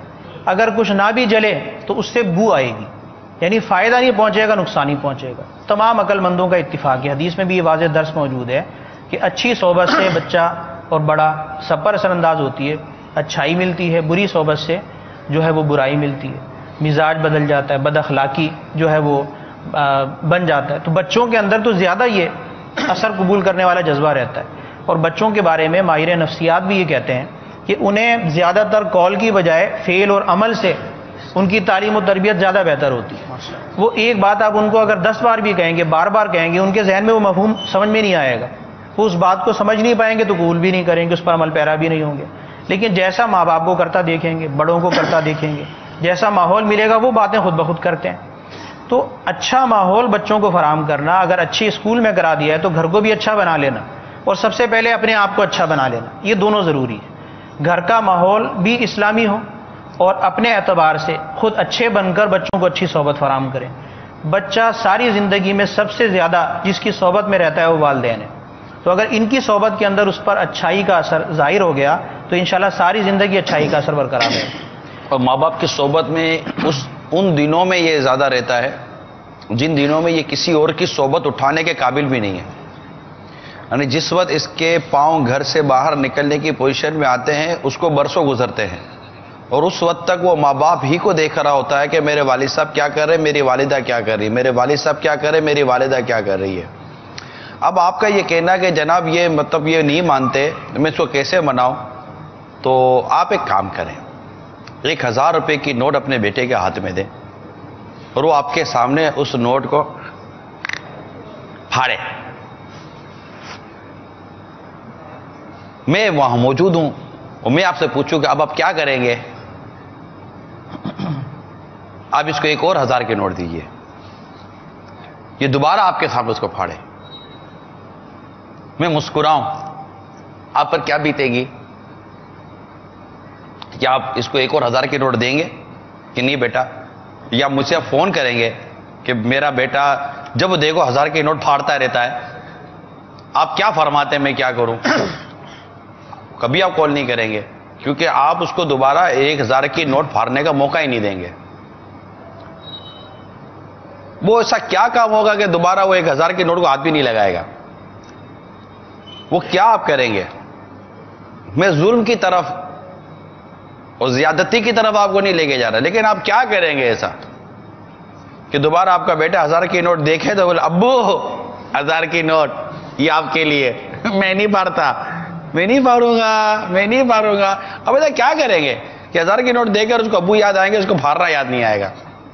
تو وہی کام جو ہے نا آپ اس چینل کے لیے کر لیجئے کہ اس کا کیسے چینل دیکھے گا یار آپ کے ہوتے ہوئے؟ کھلاؤ آپ، پلاؤ آپ، یہ لائے کیوں چینل؟ سب پہلا تو یہ کہ لائے کیوں؟ آپ کے گھر میں اترا کیسے اترا آپ کے گھر کے اندر؟ پہلے یہ بتا دیجئے. آپ بیٹھ کر سگریٹ پیے اور سگریٹ کی ڈبی بھی ماچس بھی یہ رکھی ہوئی ہے، دھواں بھی چھوڑتے چلے جا رہے ہیں، اور اپنے بیٹے کے سامنے سگریٹ پی رہے ہیں، کہہ رہے کہ یہ ماچس اور سگریٹ رکھی ہوئی، خبردار کبھی سگریٹ پیتا تم کو دیکھا تو خبردار. کیسے ہوگا؟ پھر یہ سگریٹ اور ماچس دونوں کمرے کے اندر ہے، کمرہ بند ہے، بیٹے اندر جا کے سو جانا، میں سو رہا ہوں، خبردار سگریٹ بھی تو یہ میں کر سکتا ہوں، تم نہیں کر سکتے. آپ ایسا کریں گے؟ نہیں کریں گے، کبھی بھی نہیں کریں. صرف آپ کو چوٹ کرنے کے لیے، آپ کا ذہن بنانے کے لیے یہ چند مثالیں آپ کو عرض کر رہا ہوں. آپ کے گھر میں یہ چیز اتری کیسے؟ کس نے آپ کو دھمکایا، کس نے آپ کو ڈرایا، کس نے آپ کو جان کی دھمکی دی ہے کہ جناب آپ کے گھر میں یہ چینل آئیں گے تو ٹھیک ہے، ورنہ آپ کے گھر کو معاذ اللہ جلا دیا جائے گا، آپ کے بچوں کو اٹھا لیا جائے گا. یہ آپ لائے ہیں آپ کے گھر کے اندر. بچے ایڈوانس ہیں. ایک کل چھوٹی سی بچی سب مشکل سے کوئی 1.5 سال کی ہوگی، روئے یار، چپ نہ ہو، ہاتھ میں موبائل آتا تھا چپ ہو جاتی تھی، آیا موبائل سے کرتی تھی، پھر میرے پاس بھی نہ آوے نا، لیکن جب موبائل ہاتھ میں آیا تو آنی شروع ہو گئی. اچھا اب سے موبائل تھوڑا سا کھینچو، پھر موبائل دے دو، سائلنٹ موڈ پر آ جاتی تھی. جو آپ بیان کر رہے ہیں نا، میرا خیال ہے بہت کم یہاں پر یا گھر پہ جو سننے والے ہوں گے وہ یہ کہہ سکتے ہیں کہ ہمارے گھر پہ یہ واقعہ نہ ہوتا. یہ واقعہ بہت ہو رہے ہوتے ہیں. اور ایسا ہے جیسے مفتی صاحب نے فرمایا نا کہ آپ پریکٹیکل تربیت کریں. پریکٹیکل تربیت میں جیسے کہ آپ نے اپنے بچوں کو کہتے ہیں بیٹا ہاتھ ایسے دھونا چاہیے، لیکن جب کہ خود بیسن میں کھڑے ہو کر آپ ہاتھ دھوئیں گے، نلکے پر ہاتھ رکھیں گے، دیکھو بیٹا پانی نہیں گرنا چاہیے، نلکا بند کر دیں، دیکھو بیٹا میں نے ہاتھ پہ یہ صابن لگایا، اس طرح صابن سے ہاتھ دھونا چاہیے، تھوڑی دیر کے لیے صابن بیٹا رہنے دو، اس کے بعد پھر دھوئیں، پھر نکالیں، پھر نلکا بند کر دیں. انشاءاللہ یہ جب آپ خود کریں گے اور اپنے سامنے اپنے بچوں سے پریکٹیکل کروائیں گے نا، تو امید کرتا ہوں کہ آئندہ آپ کا بچہ ہاتھ بھی ویسے ہی دھوئے گا جیسے آپ نے دھوئے تو پانی بھی ضائع ہونے سے بچائے گا. تھیوری کے ساتھ ساتھ پریکٹیکل بہت ضروری ہے. ایک بات ذہن میں یہ آ رہی تھی کہ ہمارے یہاں جو عمومی طور پہ مشہور اور معروف ہے نا، جو بات سامنے مطلب میڈیا ہو، کتابیں ہوں، یعنی وہ کتابیں جو مطلب دین کی نہیں، عمومی طور پہ جو کتابیں جو ہے نا وہ تعلیم کے طور پر پڑھائی جاتی ہیں اسکول کالجز میں، یا اس کے علاوہ بھی جب بیٹھ کر دو چار بڑے گفتگو کرتے ہیں نا، تو ان کی گفتگو کی جو وہ محور ہوتا ہے وہ یہ ہوتا ہے کہ والدین کی اولاد نافرمانی نہ کرے. والدین اولاد جو ہے نا اس کو یوں نہیں کرنا چاہیے. اولاد جو ہے وہ والدین کی فرما برداری کرے، ان کے ہاتھ پاؤں دبائے، بالکل ان کی جو ہے نا وہ فرما برداری ہو. یعنی ٹوٹل کے ٹوٹل جو حقوق ہیں وہ اسلام نے اولاد کے لیے رکھے ہیں، والدین کا کوئی حق ہی نہیں ہے. تو آج جو موضوع لے کر آئے ہیں نا کہ والد کی ذمہ داری، اب والد کی ذمہ داری ہمارے ہاں تو وہ ذہن ہی نہیں ہے نا کہ اس کی جو ہے نا وہ دینی طور پہ تربیت کرنی ہے. جو خود سے ہو گئی، باقی وہ اس طرف ذہن ہی نہیں ہوتا کہ اس کو جو ہے نا وہ نمازی بنانا ہے، پرہیزگار بنانا ہے، داڑھی والا بنانا ہے، قرآن پاک پڑھنے والا. یہ ذہن میں نہیں ہے کہ یہ بھی جو ہے وہ ہماری ذمہ داری ہے. اعلیٰ حضرت رحمۃ اللہ تعالی کا جو رسالہ ہے مشعۃ الارشاد فی حقوق الاولاد، کہ اولاد کے حقوق کے بارے میں 80 حدیثیں، مرفوع حدیثیں پیارے آقا علیہ الصلوۃ والسلام کو جو فرامین ہیں، وہ حدیثیں اس کے اندر ذکر کی گئی ہیں کہ جس میں جو ہے وہ اولاد کی تربیت کا جو ہے وہ ذکر ہے. یعنی تربیت کہاں سے شروع ہو، اس پہ تو پڑھ کے تو شاید جو ہے نا وہ حیران ہو جائیں گے. تربیت کا آغاز اس وقت ہوگا جب وہ شادی کرنے جا رہا ہے.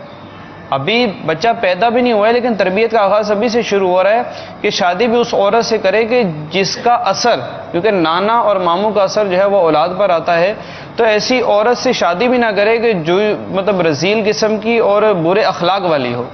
ایک اچھی اخلاق والی دیندار عورت سے شادی کرے. یہ باپ پر اس بچے کا حق ہے جو اس کا آئندہ آنے والا ہے. بیٹھے چینل پر گھر میں بیٹھ کے بولنا نہیں کہ تیری وجہ سے اولاد ایسی ہو گئی ہے.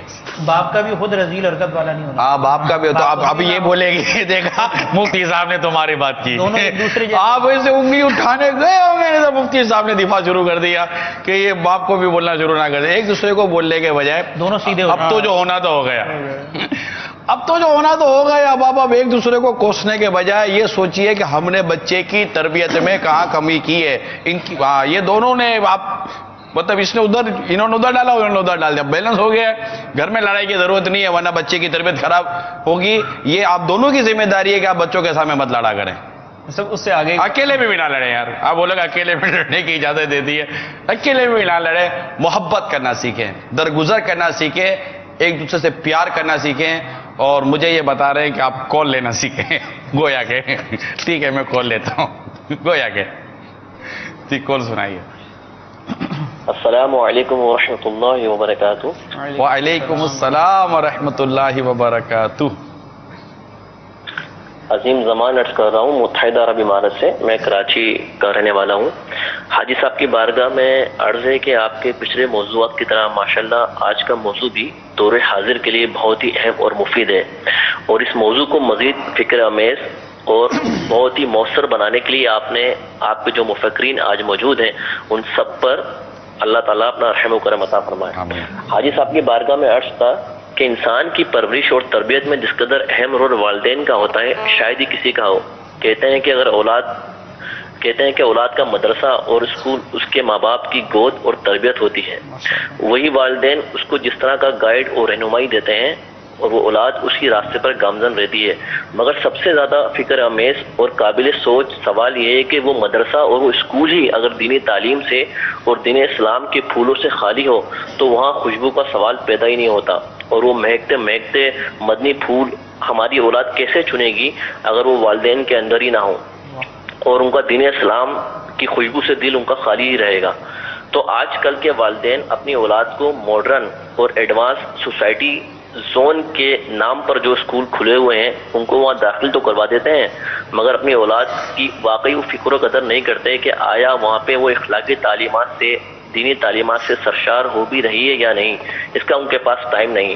اگر والدین گھر ہی میں نماز کا اہتمام نہیں کرتے تو آیا وہ اولاد کیسے نماز کو زندگی کا اہم رکن جانے گی. اور اگر گھر والے ہی فلمی ڈرامے اور فحش موسیقی کو اپنے گھروں کی دہلیز پر اپنی ٹیبل پر سی ڈیز اور وی سی ڈی کی صورت میں سجائے رکھیں گے تو وہی اولاد کیسے جانے گی کہ یہ سب چیزیں حرام ہیں.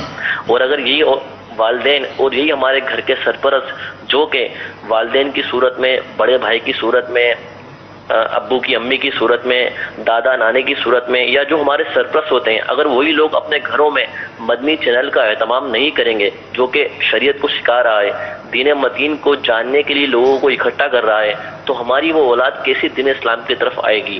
تو ایسے والدین ایسے سرپرست ایسے استاد ایسے وہ لوگ جن کی سرپرستی میں چھوٹے ہوتے ہیں اگر وہ اپنی اولاد کو اس طریقے سے کھلا رکھیں گے تو وہ دن دور نہیں کہ یہی اولاد یہود و نصارہ کے طریقوں پر جو کہ ہمارے اسلام کے دشمن ہیں جو کہ تلواروں سے میزائلوں سے گولیوں سے وار تو نہیں کر رہے مگر اپنے یہود و نصارہ کے کلچر کے وار سے ہمارے گھروں میں گھس گئے ہیں اور ہماری اولاد کے ذہنوں کو منتشر کر رہے ہیں تاکہ وہ نبی پاک کے صلی اللہ علیہ وسلم کے دینی اصولوں کو ہٹا کر یہود و نصارہ کے طریقوں پہ چل جائے اور دنیا میں ایک پورا ماڈرن سسٹم رائج ہو جائے جو کہ یہود و نصارہ چاہ رہی ہے. تو خدا را ہمارے سرپرستوں کو ہمارے بڑوں کو چاہیے کہ اپنی اولاد کی نگرانی کریں ان کی تربیت کریں اخلاقی اور تعلیمی. کہیں ایسا نہ ہو کہ مرنے کے بعد ہمارے لیے صدقہ جاریہ تو جاری نہ ہو جائے بلکہ عذاب جاریہ جاری ہو جائے ہماری اس لاپرواہی اور غفلت کی بنا پر. اللہ تعالی ہم سب کو آپ کے مدنی پھولوں کو سمجھنے کی اور اس پہ عمل کرنے کی توفیق عطا فرمائے. اللہ تعالی آپ سب مفکرین پر جو کہ اس مدنی سوچ کو زندہ کرنے کے لیے کاوشوں میں لگے ہوئے ہیں اللہ تعالی آپ کے تمام لفظوں پر اپنا رحم و کرم عطا فرمائے. السلام علیکم ورحمۃ اللہ وبرکاتہ. جزاک اللہ خیر. وعلیکم السلام ورحمۃ اللہ وبرکاتہ. آمین و ایاکم. ماشاء اللہ آپ نے بڑے پیارے پیارے اور بڑے پریکٹیکل مدنی پھول سے ہمیں نوازا. شاید پچھلے سلسلوں میں بھی آپ کی اسی طرح ایک کال آئی تھی اور آپ نے اس میں بھی کافی اپنے جذبات کا اور اپنے تجربے کا اظہار کیا مگر یہاں پر یہ کہ آپ نے دعوت اسلامی کے مبلغین کو مفکرین بنا دیا ہے تو اس پر توجہ کیجیے گا. ہم مبلغین ہیں ہمیں مبلغین میں اللہ تعالیٰ ہمیں قبول فرمائے اور ہمیں واقعی صحیح معنوں میں مبلغ بننا جو مبلغ ہوتا ہے دین کا تبلیغ کر سکتا ہے اللہ تعالیٰ وہ بننا نصیب فرمائے. آپ نے ہمیں عرب امارہ سے کال کی ایک ملک کا کیونکہ انہوں نے کال کی باہر سے ہی کال کی. مفتی صاحب میں ایک ملک میں تھا ایک بہت ہی پڑھے لکھے اور واقعی ایک طرح سے جس کو ہم عمومی طور پر سمجھدار ہی کہتے ہیں باشرا تھے نمازی ہیں ان سے بیٹھے ساتھ تھے سفر میں تھے وہ میرے تو انہوں نے خود اپنا واقعہ بیان کیا. غالباً ان کا 14 سال یا 15 سال کا کے آس پاس کا ان کا بیٹا ہوگا جو ان کے ہی ملک میں اسکول میں جاتا تھا. انہوں نے ایسے ہی یہی موضوع ہمارا چل رہا ہوگا تو انہوں نے بیان کیا کہ وہ ہمارے گھر میں بھی مدنی چینل چلتا ہے تو میرا بیٹا جب اسکول گیا تو اس کی جو ٹیچر تھی فیمیل ٹیچر عورت اس نے اس کو کچھ کہا ہوگا تو اس نے نگاہیں نیچی کر کے اس سے بات چیت کی تو اس کی فیمیل ٹیچر نے اس کو کہا کہ نگاہ اٹھا کے بات کرو آنکھوں میں آنکھیں ڈال کے بات کرو تو اس نے نہیں کیا نا. اس نے کہا کہ نہیں تو کیوں بولا وہ مدنی چینل دیکھتے ہیں اس میں نگاہ نیچی رکھنے کا کہا گیا ہے. تو اس کی کمپلین کی اس کی ہیڈ مسٹر سے اور اسکول ایڈمنسٹریشن نے والد صاحب کو کال کیا والد صاحب آئے اور والد صاحب کے آنے کے بعد والد صاحب کو کہا تو والد صاحب نے کہا کہ ہاں یہ ہے اور اس طرح نگاہ نیچی رکھنے کے حوالے سے ہمیں سکھایا جاتا ہے. کہا ٹھیک ہے آپ کے بچے کو کہیے کہ اگر نگاہ نیچی رکھنی تو ٹھیک ہے ورنہ اس کو آپ فارغ کر دیں. یہ مطلب کیونکہ اسکول کلچر یہ ہے کہ جو نگاہ ملا کر بات نہیں کرتا اس کے بارے میں تاثر یہ ہے کہ یہ چھپا رہا ہے, جھوٹ بول رہا ہے, چوری کر رہا ہے, کہ اس میں نگاہ ملانے کی طاقت نہیں ہے. یہ ایک فلسفہ ہے. تو میں نے کہا یار آپ نے تو فارغ کر دیا ہوگا. بولا نہیں یار فارغ نہیں کیا. کیوں نہیں کیا؟ بولے یار آپشن نہیں ہے. میں کہا یار آپ آپشن نہیں ہے مطلب آپ کے بچے کو اتنی مطلب کہ الٹی تربیت دی جا رہی ہے اور مطلب وہ خود مطلب میرے لیے وہ ایک حیرت والی. ہو سکتا ہے کہ یہ بھی میرے اس وقت ہمیں مدنی چینل پر ہوں, ممکن ہے, پاسبل بھی ہے, نہیں بھی ہے تو, لیکن میرے لیے یہ ایک بڑی حیرت انگیز بات تھی اور شاکنگ والی گفتگو تھی کہ اتنا کچھ ہونے کے باوجود بھی آپ اپنے بچے کو اسکول سے نہیں اٹھا رہے. اسی طرح ایک اور ملک کے اندر ایک والد صاحب نے مجھے کہا کہ میں اسکول گیا تو میں نے کہا کہ آپ کے یہاں جو سنگنگ اور سوئمنگ وغیرہ کے جو سبجیکٹس ہیں میں اپنے بچے کو نہیں پڑھانا چاہتا. تو انتظام میں نے کہا ٹھیک ہے آپ اپنے بچے کو فارغ کر دیں, کسی اور اسکول میں داخلہ دلا دیں. میں کہا پھر آپ نے اٹھا دیا؟ بولا نہیں ہے میں نے اٹھایا نہیں یار. میں کیوں؟ ہمارا آپشن نہیں ہے. اب ایسے اور بھی واقعات ہیں اور وہ واقعات ہیں جو تحفظات ہیں ہمارے مدنی چینل کے حوالے سے کہ میں وہ واقعات آن ایئر نہیں کر سکتا. انڈیویجولی انفرادی طور پر ہم نے وہ آپس میں ڈسکشنز کی ہیں, وہ واقعات بیان نہیں کر سکتا. اور تقریباً واقعات کا تعلق تعلیمی اداروں سے, تقریباً واقعات اگر میں آپ کو بیان نہیں کر سکتا, ڈیفینیٹلی نہیں کر سکتا, اگر وہ سننے آپ تو آپ کے پاؤں تلے زمین نکل جائے.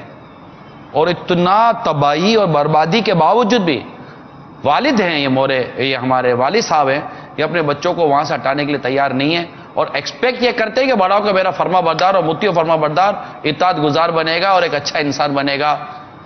خواب ہے آپ کا, اور یہ پتہ نہیں اس وقت کا دیکھا ہوا خواب ہے جس کی تعبیر نہیں ہوتی, صحیح تعبیر ہی نہیں ہے اس کی. تو ایسا نہ کرے.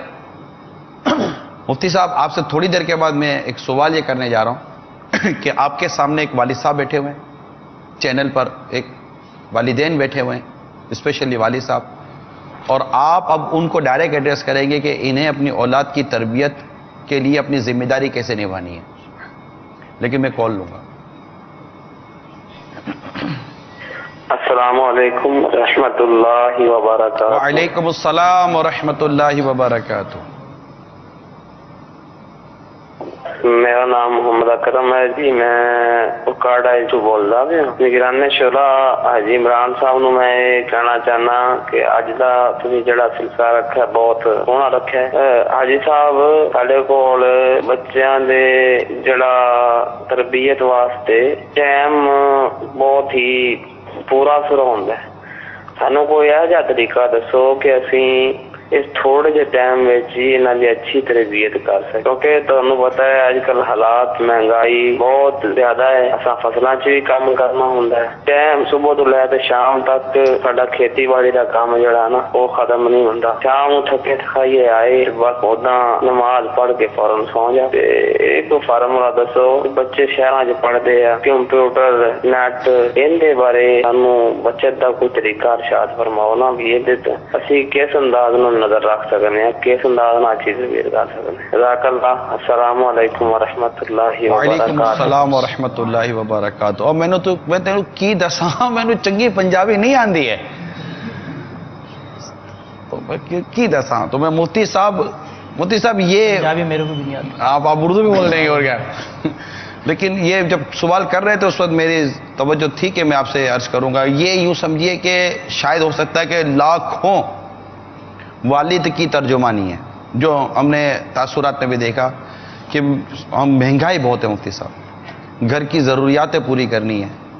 والد صاحب کاروبار کر رہے ہیں, نوکری کر رہے ہیں, صبح 7-8 بجے نکل رہے ہیں, دوسرے شہروں میں جاتے ہیں, دوسرے ملکوں میں جاتے ہیں, پارٹ ٹائم جاب کرتے ہیں. جب گھر آتے ہیں نا جیسے دھکا مارو گر جائے, واقعی تھکن کے مارے, پھر ٹریفک کا اور بہت سارے بیچارے پر لوڈ ہوتا ہے. پھر گھر کے اخراجات کا جو ذہنی ٹینشن ہے کیونکہ گھر آتا ہے تو پھر ظاہر بات ہے کہ وہ بچہ کبھی بیمار ہوتا ہے تو کبھی عورت کی فرمائش ہوتی ہے، کبھی یہ کبھی وہ، بیٹا 4 چیزیں مانگ رہا ہوتا ہے کہ ابو فلاں پڑوسی کے گھر میں یہ تھا تو میرے پاس نہیں ہے، اب وہ اس کے اوپر ایک ٹینشن ہوتا ہے. یعنی یوں سمجھیے کہ باپ ایک نوٹ کمانے کی مشین اور ضرورتیں پوری کرنے کا ایک آلہ بن چکا ہے کہ اپنے گھر کے افراد کی خواہشات اور ضروریات کو پوری کرنے میں ہی اس کی جان ختم ہو جاتی ہے. تو اب یہ کیا تربیت سیکھے گا، کیا تربیت کرے گا، کیسے لے کر بیٹھے گا، کیا پڑھائے گا، کیا پڑھے گا؟ آپ اب ایسے والد صاحب کو بتائیے کہ یہ اب یہ گولے کہہ سکتا ہوں کہ شاید لاکھوں والد صاحب ایسے ہوں گے کہ جو یہ اپنے ذہن میں رکھتے ہوں گے کہ یار ان کو خالی باتیں کرنے آتی ہیں، باقی یہ ہماری طرح دن رات کام کریں تو ان کو پوچھو کہ اولاد کی تربیت کیسے ہوتی ہے. ہو سکتا ہے پلس بھی ہوتے ہوں گے، مائنس بھی ہوتے ہوں گے. اب آپ بتائیے کہ ایسا باپ جس کے بارے میں نے آپ کے سامنے وضاحت کی ہے، یہ اپنے بیٹے کی تربیت کے لیے اپنی ذمہ داری کیسے پوری کرے؟ دیکھیں بھائی صاحب، ذمہ داری تو والدین نے ہی پوری کرنی ہے. جیسا کہ اس کا پیچھے تو جو یعنی بیک گراؤنڈ کہیں یا بنیاد کہیں وہ تو قرآن و حدیث کے اندر بالکل موجود ہے. پھر یعنی عام انسان نہیں، اور ہم مسلمانوں سے مخاطب ہیں. مسلمان پر دینی ذمہ داریاں بھی ہیں، دنیا کے اندر رہنا بھی ہے اپنے لیے، اور جن کا نفقہ اس کے ذمہ ہے، یہ خود دینی مسئلہ ہے. اپنا خرچہ بھی اٹھانا ہے اور جن کا نفقہ اس کے ذمہ ہے ان کے لیے بھی کمانا واجب ہے، دینی اعتبار سے واجب ہے. اس واجب کی ادائیگی کے اعتبار سے، جائز اور حلال ذرائع کے اعتبار سے کمائے گا تو اسے ثواب بھی ملے گا. اچھا، اس واجب کو ادا کرنے کا، کمانے کا بھی اور اپنے واجب کو ادا کرنے کا بھی. تو دنیا کے اندر کمائے بغیر تو گزارا نہیں ہے. پہلے بھی لوگ کماتے تھے، اب بھی کما رہے ہیں، آئندہ بھی کمائیں گے. لیکن کمانے کی کوئی حد نہیں ہے، اس کے اندر مشقتیں، دقتیں بھی ہوتی ہیں. 24 گھنٹے تو کوئی نہیں کماتا، کچھ نہ کچھ اپنے آرام کے لیے، اپنی تفریح کے لیے، کہیں آنے جانے کے لیے، ملنے ملانے کے لیے، مہمان نوازی کے لیے. ساری جو معاشرتی زندگی ہے، ایسا نہیں کہ غاروں میں گزار رہا ہے. جو آپ نے نقشہ کھینچا ہے کہ وہ بالکل جتا ہوا ہے، آپ جیسا فرما رہے ہیں کہ وہ تو بالکل جناب وہ یعنی کما کے تھک گیا ہے. ایسا نہیں ہے کہ وہ صرف کماتا ہے اور کسی غار میں جا کے چھپ جاتا ہے، بند ہو جاتا ہے، دروازہ بند کر لیتا ہے، پھر صبح نکلتا ہے، پھر جا کے کماتا ہے، پھر غار کا دروازہ بند کر کے بیٹھ جاتا ہے. وہ اپنی معاشرتی زندگی اسی معاشرے میں گزار رہا ہے. اس کے رشتہ دار بھی ہیں، عزیز و اقارب بھی ہیں. دنیاوی میلے و جھمیلے کے اندر وہ چاہے تو دنیاوی رنگ کے اندر زندگی گزارے، دنیاوی مزاج کے اندر زندگی گزارے، بے عملی کی زندگی گزارے، فرائض اور واجبات کی ادائیگی کے بغیر زندگی گزارے. اور ایسے ہی کمانے والے بعض بہت زیادہ کماتے ہیں لیکن نمازیں بھی پڑھتے ہیں، تلاوت قرآن بھی کرتے ہیں، رمضان کے روزے بھی رکھتے ہیں، اچھائیوں کے خوگر بھی ہوتے ہیں، با اخلاق بھی ہوتے ہیں، مالی اعتبار سے صاحب حیثیت بھی ہوتے ہیں، اور کمانے کے اندر وہ بہت زیادہ محنت مشقت بھی اٹھاتے ہیں. لیکن دیندار بننے کے لیے اور دنیا دار بننے کے لیے یہ کمائی جو ہے حقیقی معنوں میں آڑے نہیں آتی.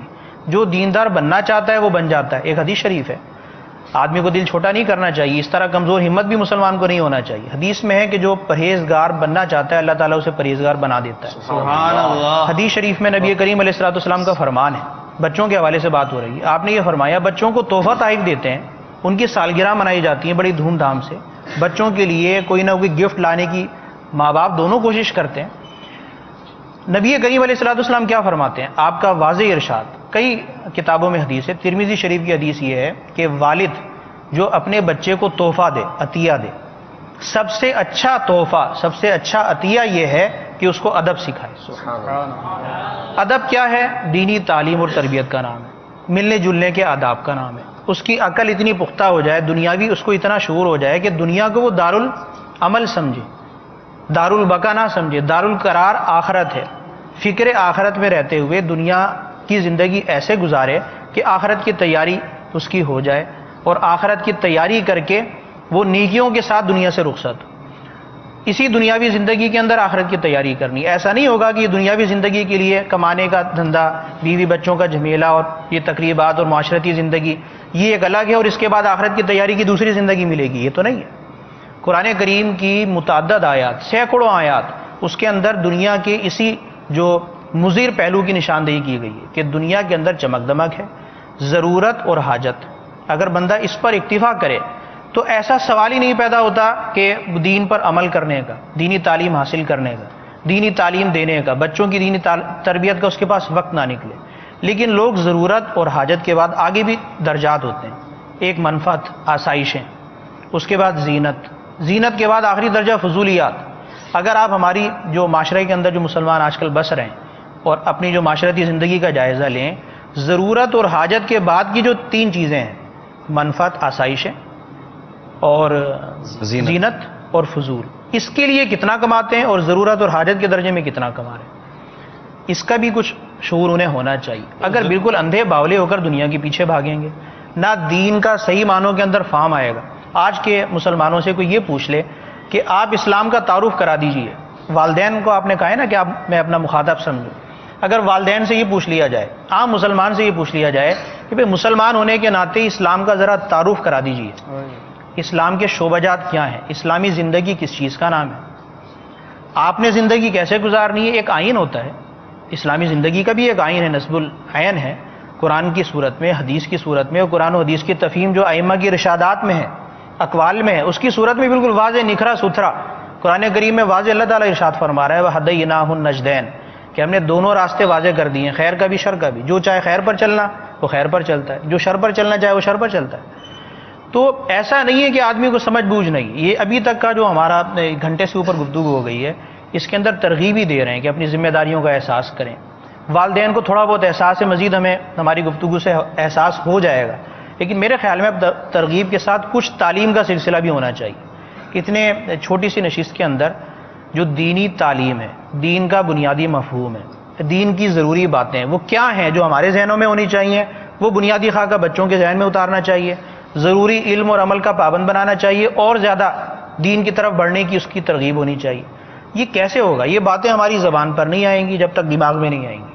غور و خوض جب تک دین کے بارے میں نہیں کیا جائے گا، دین کا صحیح معنوں میں مفہوم فہم جو ہمارے ذہن کے اندر ہے وہ قرار نہیں پکڑے گا، دوسرے کے اندر ہم ان چیزوں کو ڈھیل نہیں سکتے. واضح اور عام فہم سی بات ہے کہ تفہیم بغیر تفاہم کے نہیں ہوتی. کسی کو سمجھانے کے لیے آدمی کو خود سمجھدار ہونا ضروری ہے.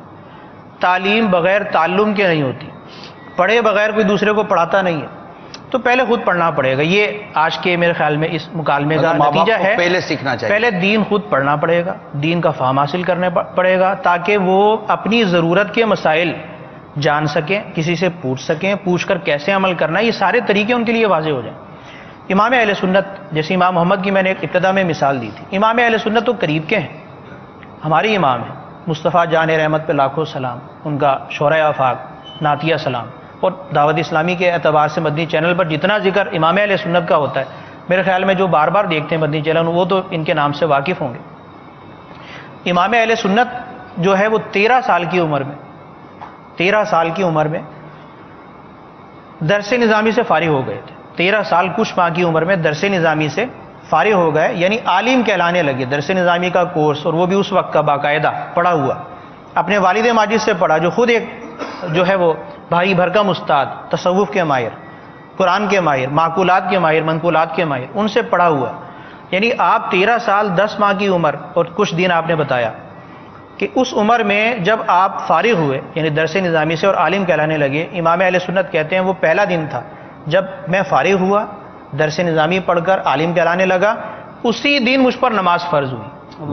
اب آپ غور کیجئے، بالغ ہو رہے ہیں، احکامات ان پر لاگو ہو رہے ہیں، اور کس حال میں کہ وہ صرف طہارت، وضو کا طریقہ اور نماز کا طریقہ نہیں سیکھے ہوئے، عالم ہے، درس نظامی کے عالم ہے. امام اہل سنت کا مزاج کیا تھا، ان کی تربیت والد کی طرف سے کیسی ہوئی؟ ایک دو باتیں اور میں بیان کر دوں. آپ نے ایک جگہ فرمایا فتاوی رضویہ میں، الحمدللہ فقیر کو اللہ تعالیٰ نے حسد سے بالکل پاک رکھا ہے. سبحان اللہ، یہ اللہ تعالیٰ کا فضل و کرم. کیا آج ہم بچوں کی اس طرح کی تربیت کرتے ہیں؟ والدین یہ توجہ دیتے ہیں کہ ایک دوسرے کی شکوے شکایت نہ کریں، کسی کو دیکھ کے جلن نہ ہو، حسد نہ ہو، نعمت کا زوال نہ چاہیں. حسد کی تعریف کیا ہے؟ یہ ایسی دل کی بیماریاں جو ہیں ان کے اندر پروان نہ پکڑیں، قرار نہ پکڑیں. امام اہل سنت نے مزید یہ فرمایا کہ مال سے میں نے کبھی محبت نہیں کی، مال ہونے کے اعتبار سے. میں نے مال سے جب بھی محبت کی، اس لیے محبت کی کہ اللہ تعالیٰ کی راہ میں خرچ کر کر ثواب کمایا جاتا ہے. اب یہ سوچ کیسے ان کے اندر آ گئی؟ مزید فرماتے ہیں بچپن سے اللہ تعالیٰ کے دشمنوں سے نفرت میرے دل میں، بچپن سے میں نے اپنے دل میں اللہ تعالیٰ کے دشمنوں سے نفرت پائی. میرے بچوں کے دلوں میں بھی یہ نفرت بھٹی کے اندر پلا دی گئی. تو اب دیکھیں مہلکات کا بھی شعور ہے اور منجیات کا بھی شعور ہے.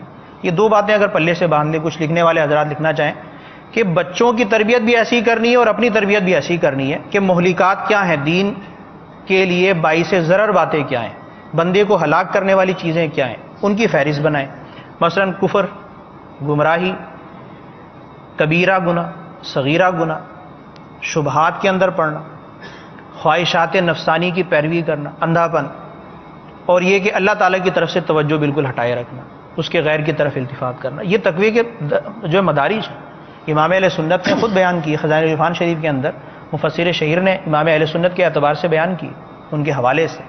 تو اگر اس کو آپ نصب العین بنا لیں گے کہ میں نے کفر سے بچنا ہے، میں نے گمراہی سے بچنا ہے، میں نے گناہ کبیرہ سے بچنا ہے، میں نے گناہ صغیرہ سے بچنا ہے، یہ تو کمپلسری ہے. اس کے بغیر آدمی نیک نہیں بنتا، متقی نہیں بنتا. اور تقوی اور پرہیزگاری کی زندگی جو اسلامی زندگی ہے، جس کا قرآن میں حدیث میں درس ہے، جس کی باعث نجات ملتی ہے، وہ اسی زندگی کا نام ہے. کفر سے بچنا، گمراہی سے بچنا، کبیرہ سے بچنا، صغیرہ سے بچنا. ان سب چیزوں سے بچنے کے لیے فرائض علوم ہے. فرض کا علم حاصل کرنا فرض ہے، واجب کا علم حاصل کرنا واجب ہے، سنت کا علم حاصل کرنا سنت ہے، مستحب کا علم حاصل کرنا مستحب ہے. تو یہ باتیں ہمیں سنجیدگی سے لینی ہوں گی. کچھ چیزیں سوچ کر غور کر ایسی بنانی ہوں گی کہ جن پر ہم بھی چلیں، اپنے بچوں کو بھی چلائیں. امام اہل سنت کا گھرانہ اگر اسی کو آئیڈیل بنا لیں، اور بہت سوں کا آئیڈیل ہے، ہمارا بھی آئیڈیل، ان کی پرورش ان کے گھرانے میں کیسے ہوتی تھی. علماء نے لکھا ہے خود امام اہل سنت کی عبارتوں سے 3 باتیں سامنے آتی ہیں: عشق رسول اور تعظیم مصطفیٰ. اگر اپنے آپ کو سدھارنا ہے، پہلے اپنی تربیت کرنی ہے والدین نے، اور وہی تربیت بچوں کی کرنی ہے تاکہ وہ پابند رہیں اور تقوی پرہیزگاری کی کامیاب زندگی گزار کر دنیا سے جائیں. تو پہلی چیز عشق رسول اور تعظیم مصطفیٰ صلی اللہ تعالی وسلم کو دل میں پروان چڑھائیں، بٹھائیں، بچوں کو گھٹی میں پلائیں. اگر خود عشق رسول میں کمی ہے تو وہ پیدا کرنے کی کوشش کریں. اس سے کیا ہوتا ہے کہ اللہ رسول کی محبت جو ہوتی ہے یہ ایمان کے کامل ہونے کی دلیل ہے.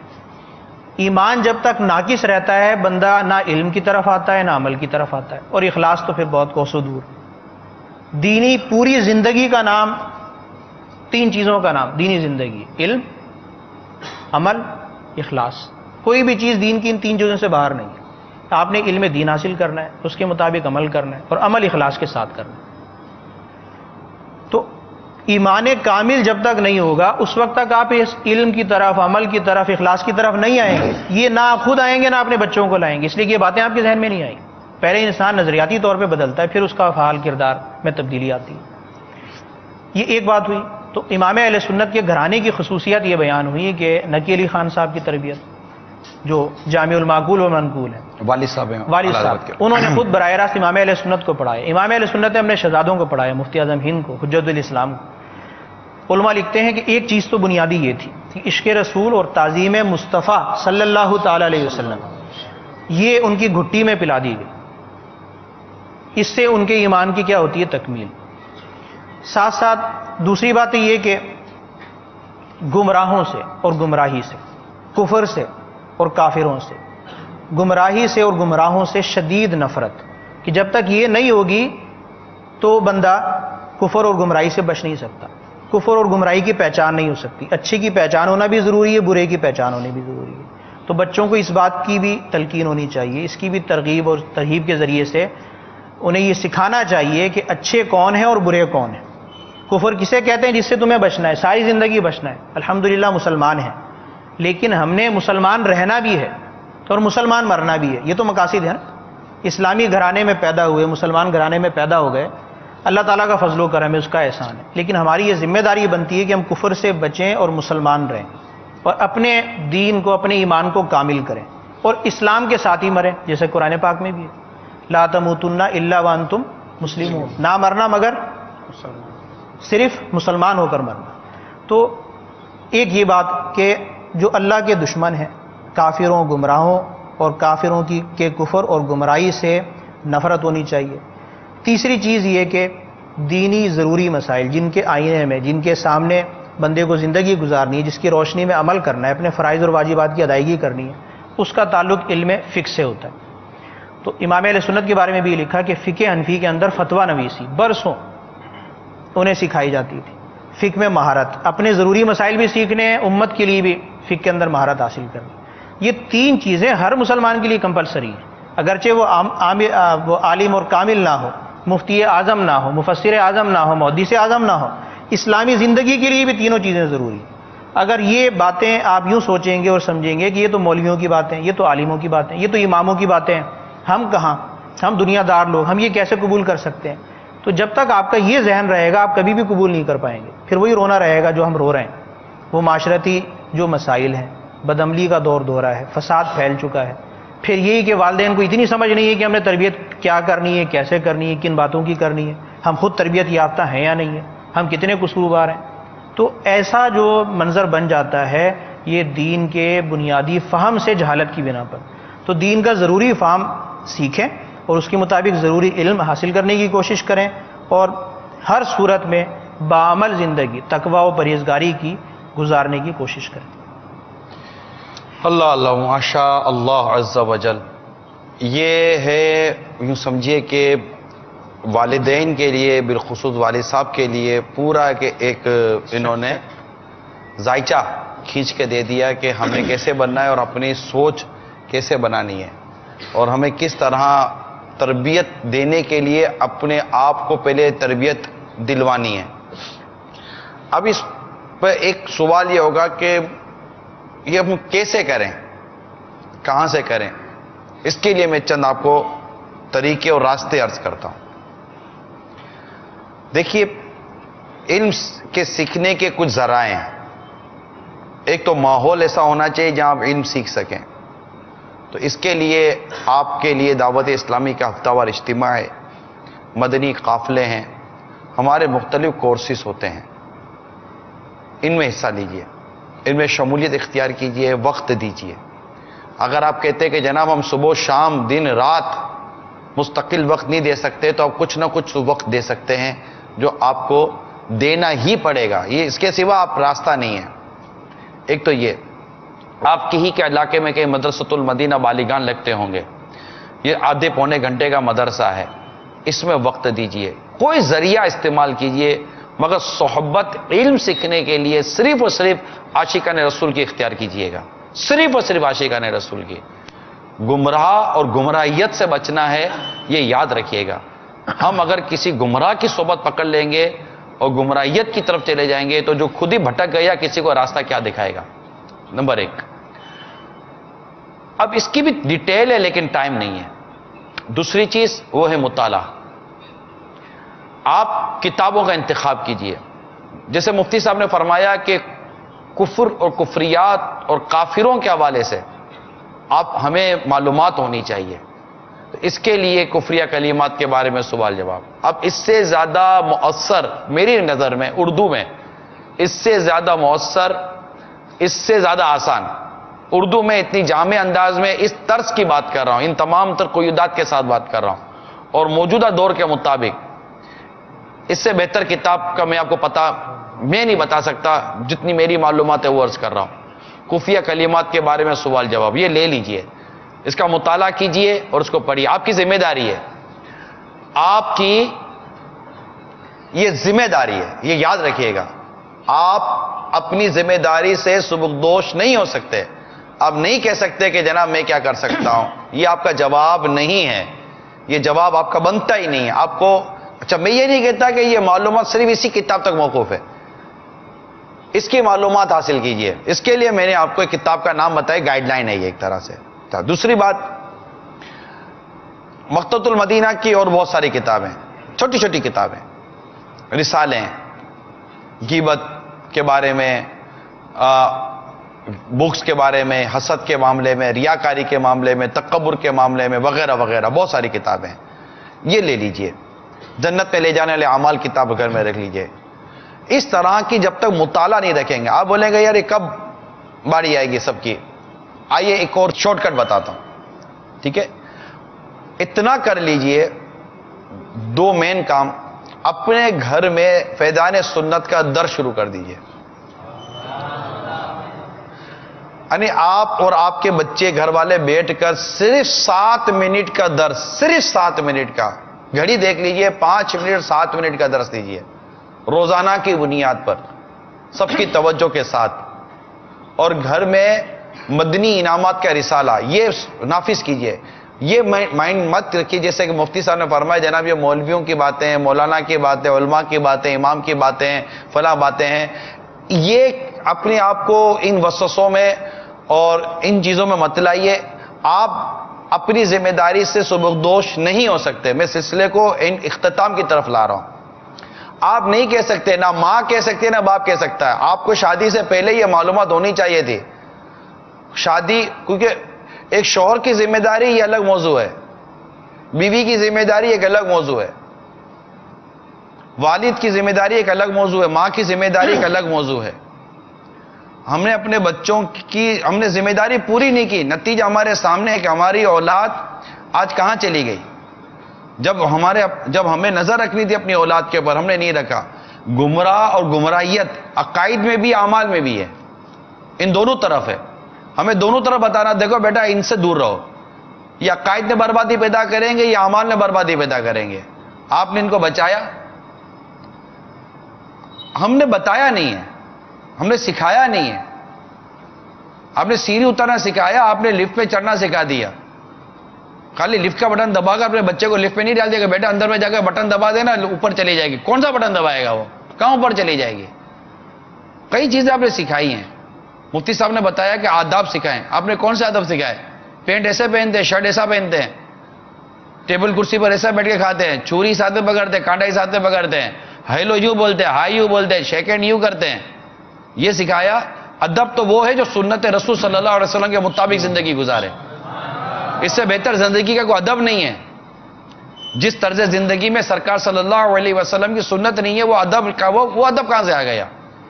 تو ادب کے لیے اسلام اور دین کی باتوں کا ہونا بہت ضروری ہے, اخلاقیات کا ہونا بہت ضروری ہے. تو گھر میں فیضان سنت کا درس شروع کیجئے, اور یہ مت کہیے کہ دعوت اسلامی کے ایک اپنے انداز ہیں. دعوت اسلامی کیا ہے؟ میں دعوت اسلامی سے آنے سے پہلے ایک عام معاشرتی فرد ہی تو تھا. یہ بھی عام معاشرتی فرد ہی تو تھے. دعوت اسلامی کے ماحول میں آنے کے بعد یہ مفتی بنے, یہ عالم بنے, یہ مبلغ بنے, اور ہم سب یہاں بیٹھے ہوئے ہیں. دعوت اسلامی معاشرے میں ہی تبدیلی لانے کی ایک تحریک ہے. آپ کا بار بار یہ کہنا کہ جناب ہماری اولاد ایسی نہیں ہے, ہماری اولاد ایسی نہیں ہے, ہماری اولاد ایسی نہیں ہے. بھائی جان, جس مشین سے رو مٹیریل گزرا, پروڈکٹ وہ بن کر آئی ہے. مشینری آپ کا گھر, آپ خود تھے, ماں باپ تھے, تو کیا آئی؟ مثال کے طور پر اگر اولاد کی تعلیم اور تربیت کے لیے آپ درست وقت دیتے تو آج آپ کے اولاد کے ہاتھ میں, آپ کے بیٹوں کے ہاتھ میں معاشرے کی بربادی نہ ہوتی, معاشرے کی خوشگواری ہوتی. وہ درگزر کرنے والا, معاف کرنے والا, احسان کرنے والا, دوسروں کا ادب کرنے والا ہوتا.